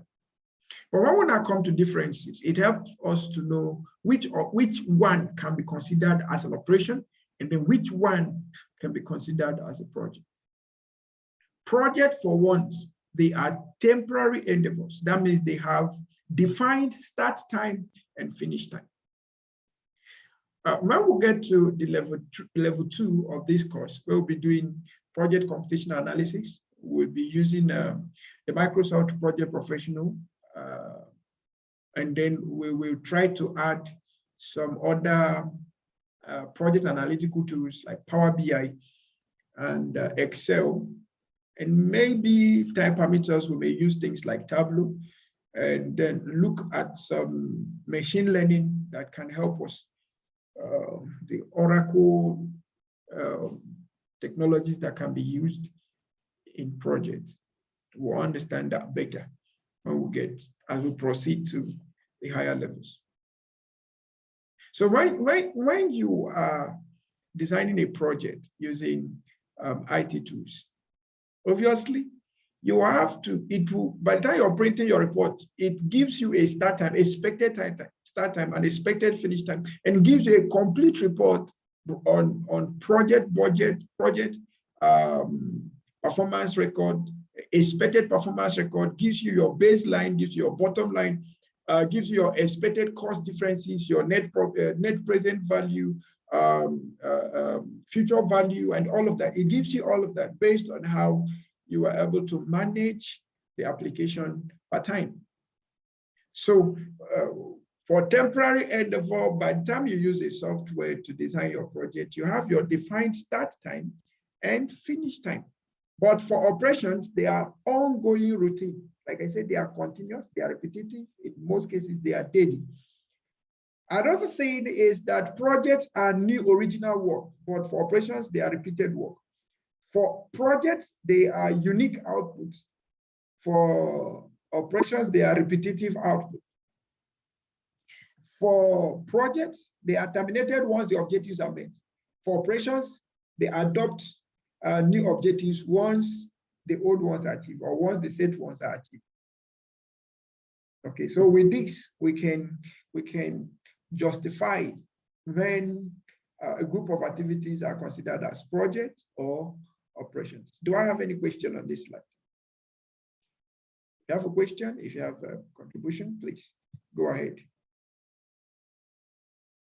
Now, in your organization currently, can you please tell us which one will you consider as a project? Give us example of project and give us example of operations within your organization. You can give us a voice by raising your hand, and at the same time, you can as well use the chat room, whichever one that is best for you. You can give us a voice, you can give us a chat, you can type in the chat room. For organizations,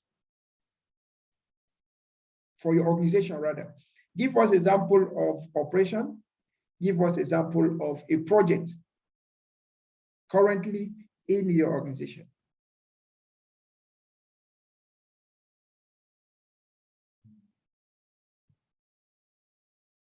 Please, if you can hear me loud and clear, kindly type 11 in the chat room.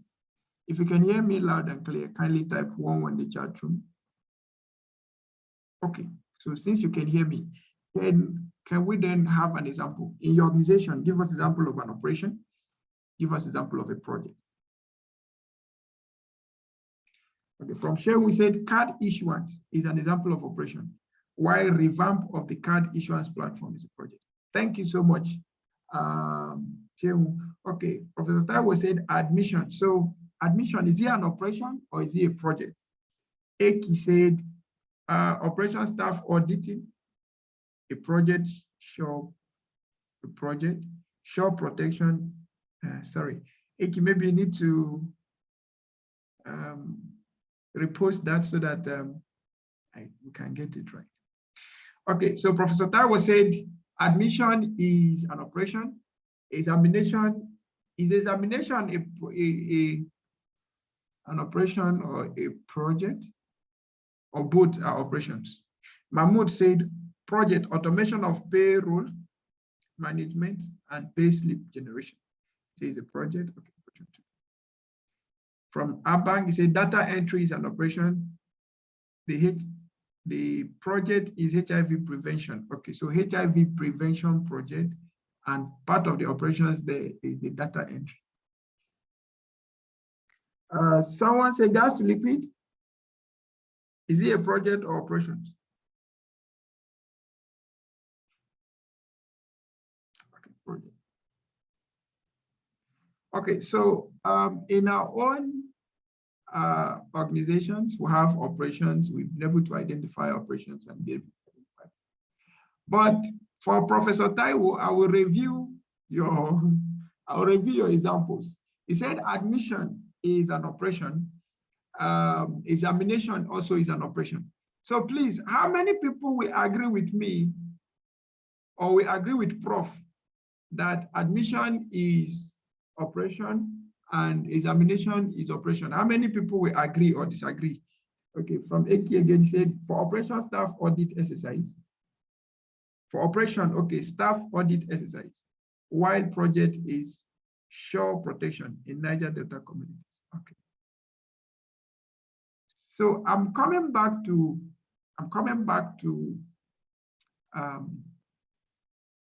Prof. Prof said admission and examination, they are operations within the university system. So I'm asking how many people will agree or disagree? So I have Energy. Please, Mr. Energy, your hand is up. Kindly unmute and let's hear from you.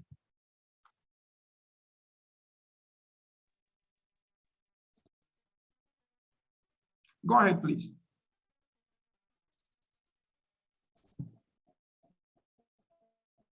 Mr. Energy, we can barely hear you. We're not hearing you at all.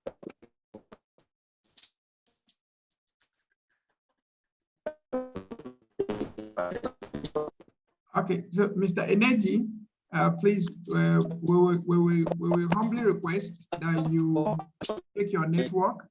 Please kindly take your network. Okay, Mr. Mahmoud, let's have your view. Okay, thank you very much.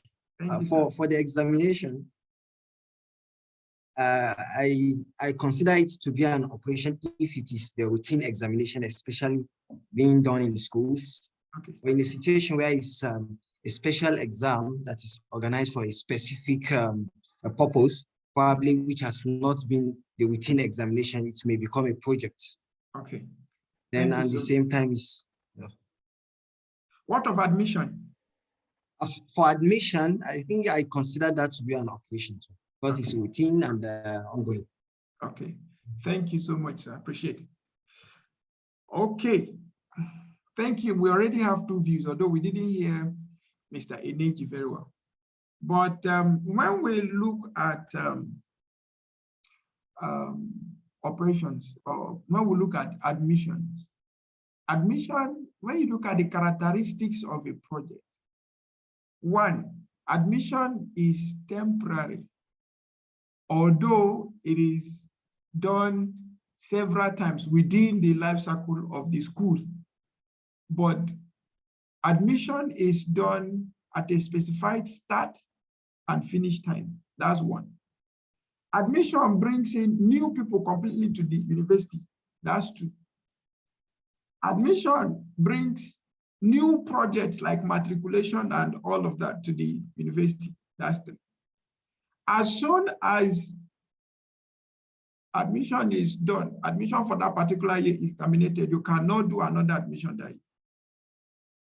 So both admission and examination in this case, they are projects. They are projects. But inside admission, or inside the admissions department, we now have the operations they do daily. The operations of ensuring that students' files are well kept, or operations of ensuring that inquiries on admission matters and examination matters are well kept, operations on getting student transcripts, operations on, so those ones are the aftermath of the project. As soon as admission is done, we now enter into the operation that will establish the outcome or the outputs from the admission or examination. So in this case, every examination is unique. They can never be at the same time. They can never be at the same year. As soon as an examination is done, it's done. If you miss it, you come back for another one.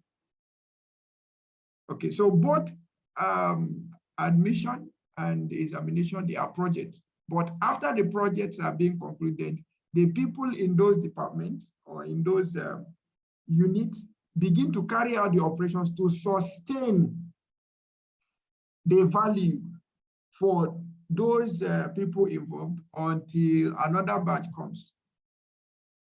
Okay.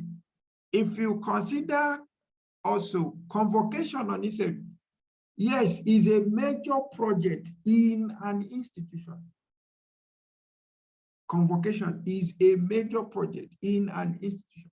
Project defense is a major project in an institution, but lecturing is operation. lecturing is operation, developing materials, research, research work on its own also is a project. But if you go to those research department, there are operations that are being done there. Operations like trying to find out which research topic to go to, finding sponsors for the research, going for meetings, making presentations on the project. But the whole activity of generating a new project and then working on it and then delivering the result at the end of the day, the project on its own. So a university system is a complete room, a complete community of every now and then project. Then you come to the example that Eki gave. She said, staff audit is an operation. And then the project is shore protection in Niger Delta State. Okay, that's the project topic, right? Okay, but dependent on the frequency of staff audit, remember that operations are ongoing, operations are repetitive. In most cases, they are day-to-day. We do them every day. Now, if your staff audit is the one that is done, like some of us do quarterly audit, some of us do half-year audit, some of us do yearly audit. If it is a program that have a start time and a finish time, and then there are defined objectives for this, then we might have to consider staff auditing as a project. Maybe not a major project, but it is a project. Okay, it's a project under HR. Okay, someone also spoke about automating the payroll system. Now, if you talk about installing a system that will automate the payroll system, that's a project. But that will have an automated payroll system is an operation. It's just maintenance we are doing. The installation of an automated payroll system is a project. But the use of the continuous use of the payroll system to handle payments for staff and all of that on daily basis, that one is no longer a project, it's now an operation. Okay. Then someone said transfer gas to liquid. If the gas to liquid is everyday thing, is an operation. But if maybe you're trying to find a way to transform gas to liquid, and it's just for a defined time, after that, the operation of moving gas to liquid continues on every other high frequency basis. That's no longer a project, but an operation. Okay, let me see what. Prof said, well, going by explanation, let me settle for them as project. I felt they do an integral part of getting someone to be a graduate. Yes, I perfectly agree. Convocation is a project. Okay, with the characteristic differences mentioned shown on the screen, the explanation is just, okay, thank you so much. Okay, now if there's anyone that has question or bias on these two things, you can ask us, because sometimes the picking or giving a wrong or giving an approach that is not best for any of this could bring about a poor result. Okay. Sometimes you hear staff say things like, I thought this thing will finish yesterday. Now how come it's now continuing? For more than 1 week, we are still doing the same thing. Perhaps they had the intention that it was a project, but all of a sudden it's now turning to become an operation, and that wasn't their expectation. Okay. In fact, going to buy fuel in Nigeria now is like, how will I put it? It's like a project. Because any day, well, I may not know about other cities anyway, but in Abuja, it's a well-defined project. You can't just drive into any filling station now and say, give me 1,000 naira fuel or 2,000 naira fuel, and say when you go back, you come and buy fuel. No, you your budget, your plan. You will take excuse from your workplace that today I will not be coming because of fear. Okay, that's by the way. Okay, do we have any question, contribution, any other thing you would like to ask? Maybe is there an example you gave that I reordered and you think it need to be rethought? You can mention them and then look at them.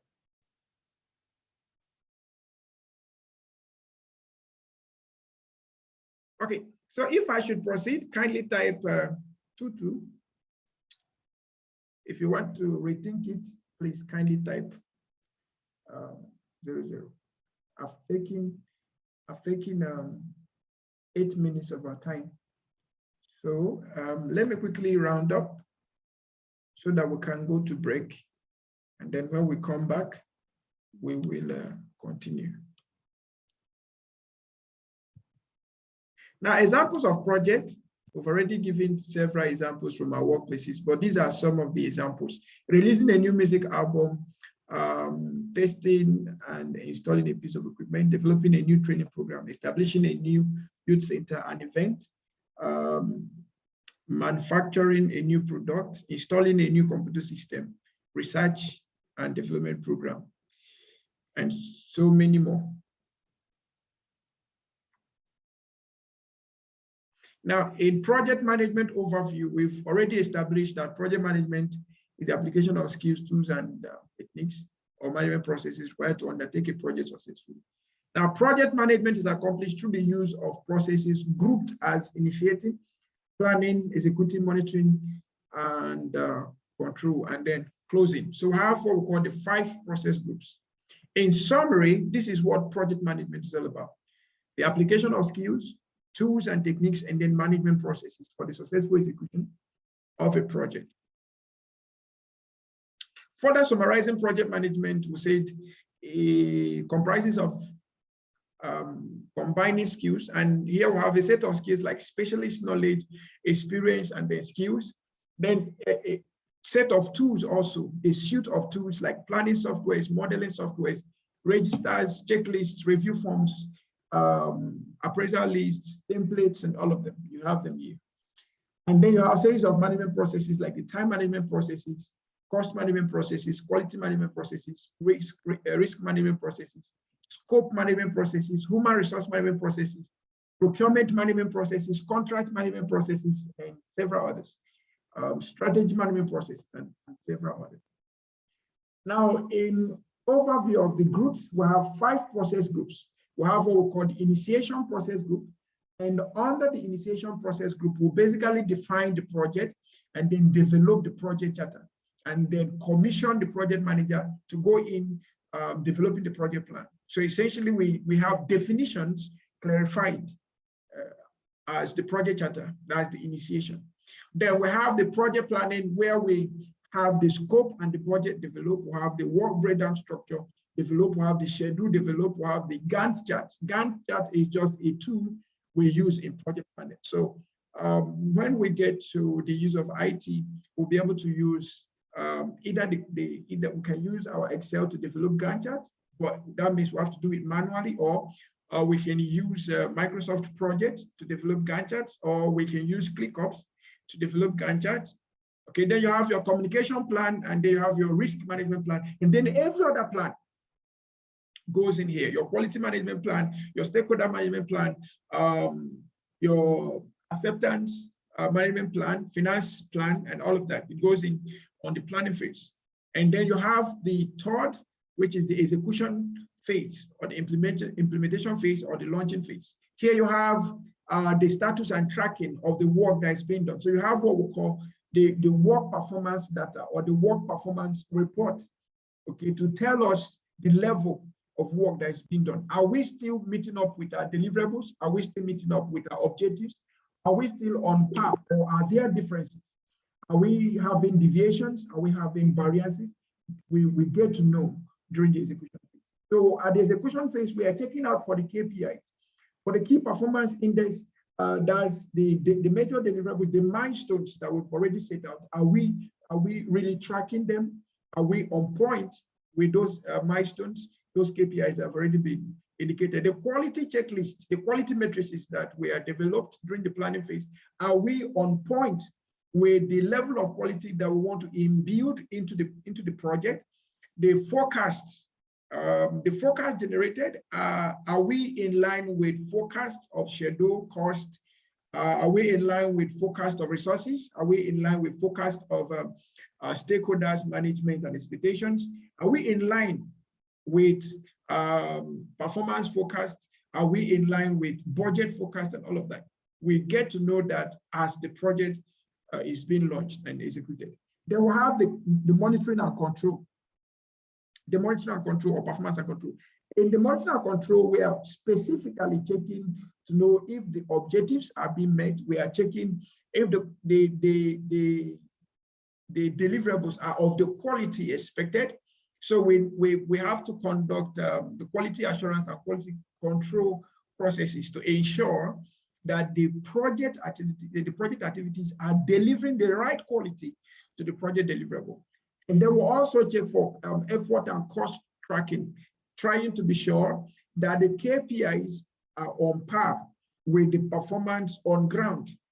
Okay, then you now check for performance. Then we'll have finally the project closure, or the closing phase, where we now look at the post-mortem. After the project, we now look at the outcome evaluation, project impact evaluation. Okay, we look at the sustainable advantage, the strategic benefits that the project is now giving to the stakeholders, to the client, to the consumers, to the customers. Okay, then we'll also look at the project punch list. Okay, what are the major values that this project has given? Okay, that's the punch list. Then you also have the project reporting. Okay, you have concluded a project, then there's need to report, and then provide room for feedback mechanism. Okay, provide room for feedback mechanism. Okay, so that's in summary what the project process groups are all about. Then why project management, or why project management is important? According to Project Management Institute, USA, 2018, they said 9.9% of every dollar is wasted due to poor project performance, 9.9%. This could be a little percentage, but by the time you quantify the value, it's a whole lot of money. 32% of the budget is lost when a project fails to reach its goals. There are several abandoned projects, not only in Africa, all around the world. While 39% of projects fail due to change in an organization's priorities. Yes, some organizations come and say, no, it's not, this is no longer what we want. We want to change it. And then you could have the project reordered and objectives defeated. They have 52% of the completed projects experienced high scope creep. Scope creep simply means when there is unclear definitions of work to be done. Okay, that could bring a whole lot of bias. If you check what happened to IAN in the case study we have, IAN went into scope creep because there was continuous expansion of work to be done, and little time was expected. And at the end of the day, he ended up having losses because of the unclear definition of task, unclear definition of the project scope, unclear definition of the boundaries that should surround the project. Right? Then 68% of organizations outsource their projects to third parties. And in most cases, if the third parties are not well grounded in project management, the project might fail. In a situation where they are good with the project or project management, then the project is expected to have success. Now, in summary of the importance of project management, it helps in meeting business objectives, satisfies stakeholder expectations, helps us to be more predictable when carrying out projects, increases our chances of success, deliver the right products at the right time, resolve problems and issues, respond to risk in a timely manner, optimize the use of organizational resources, identify, recover, or terminate failing projects, manage constraints such as scope, quality, schedule, cost, and resources, helps in balancing the influence of constraints project. Examples of such influences as Increased scope may increase cost also. So if you have a good project management system in place, it can help you reduce the introduction of scope creep. Okay, then you also help in managing change in a better manner.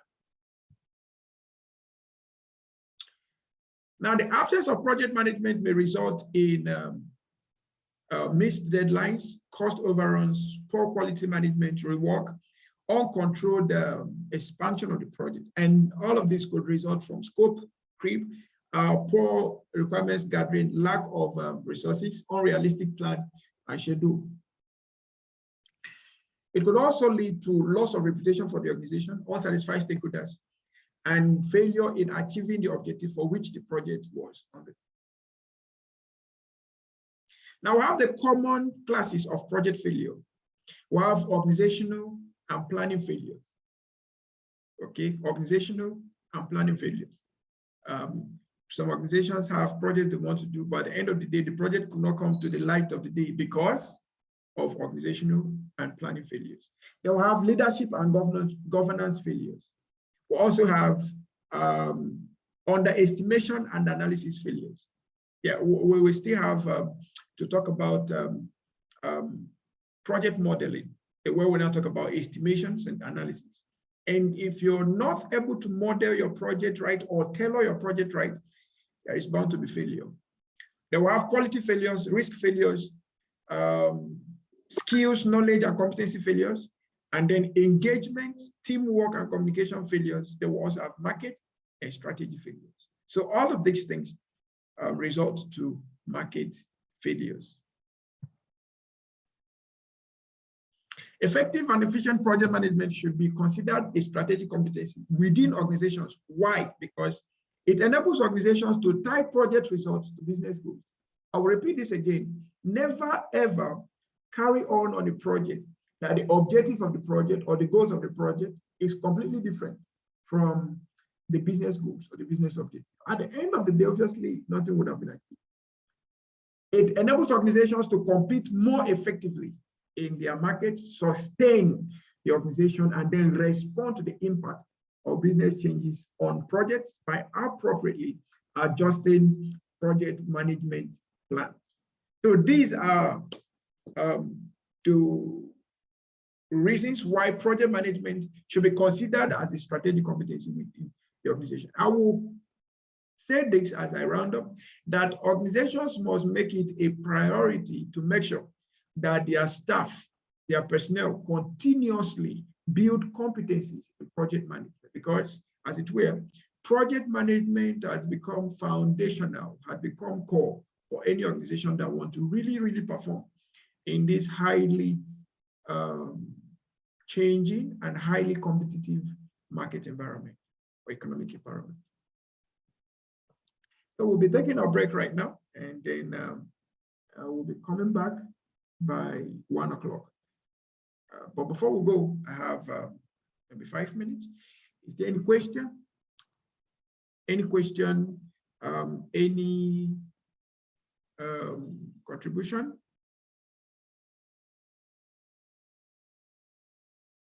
Okay.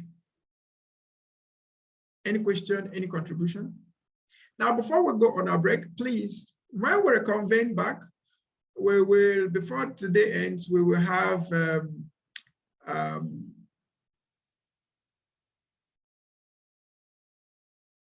well, Prof, you already have your slide in your schedule. Now, this one is my personal slide now.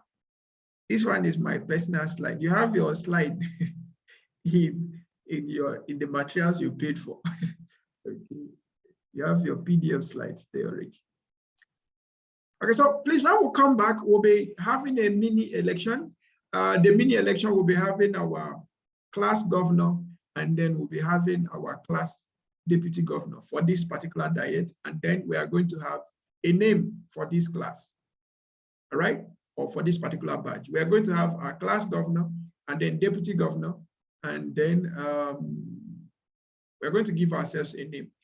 So if in case you want to start campaigning, please go ahead and campaign, okay? So we'll have that before the class is over. So we are going on break right now. Someone said you do not have the link to the.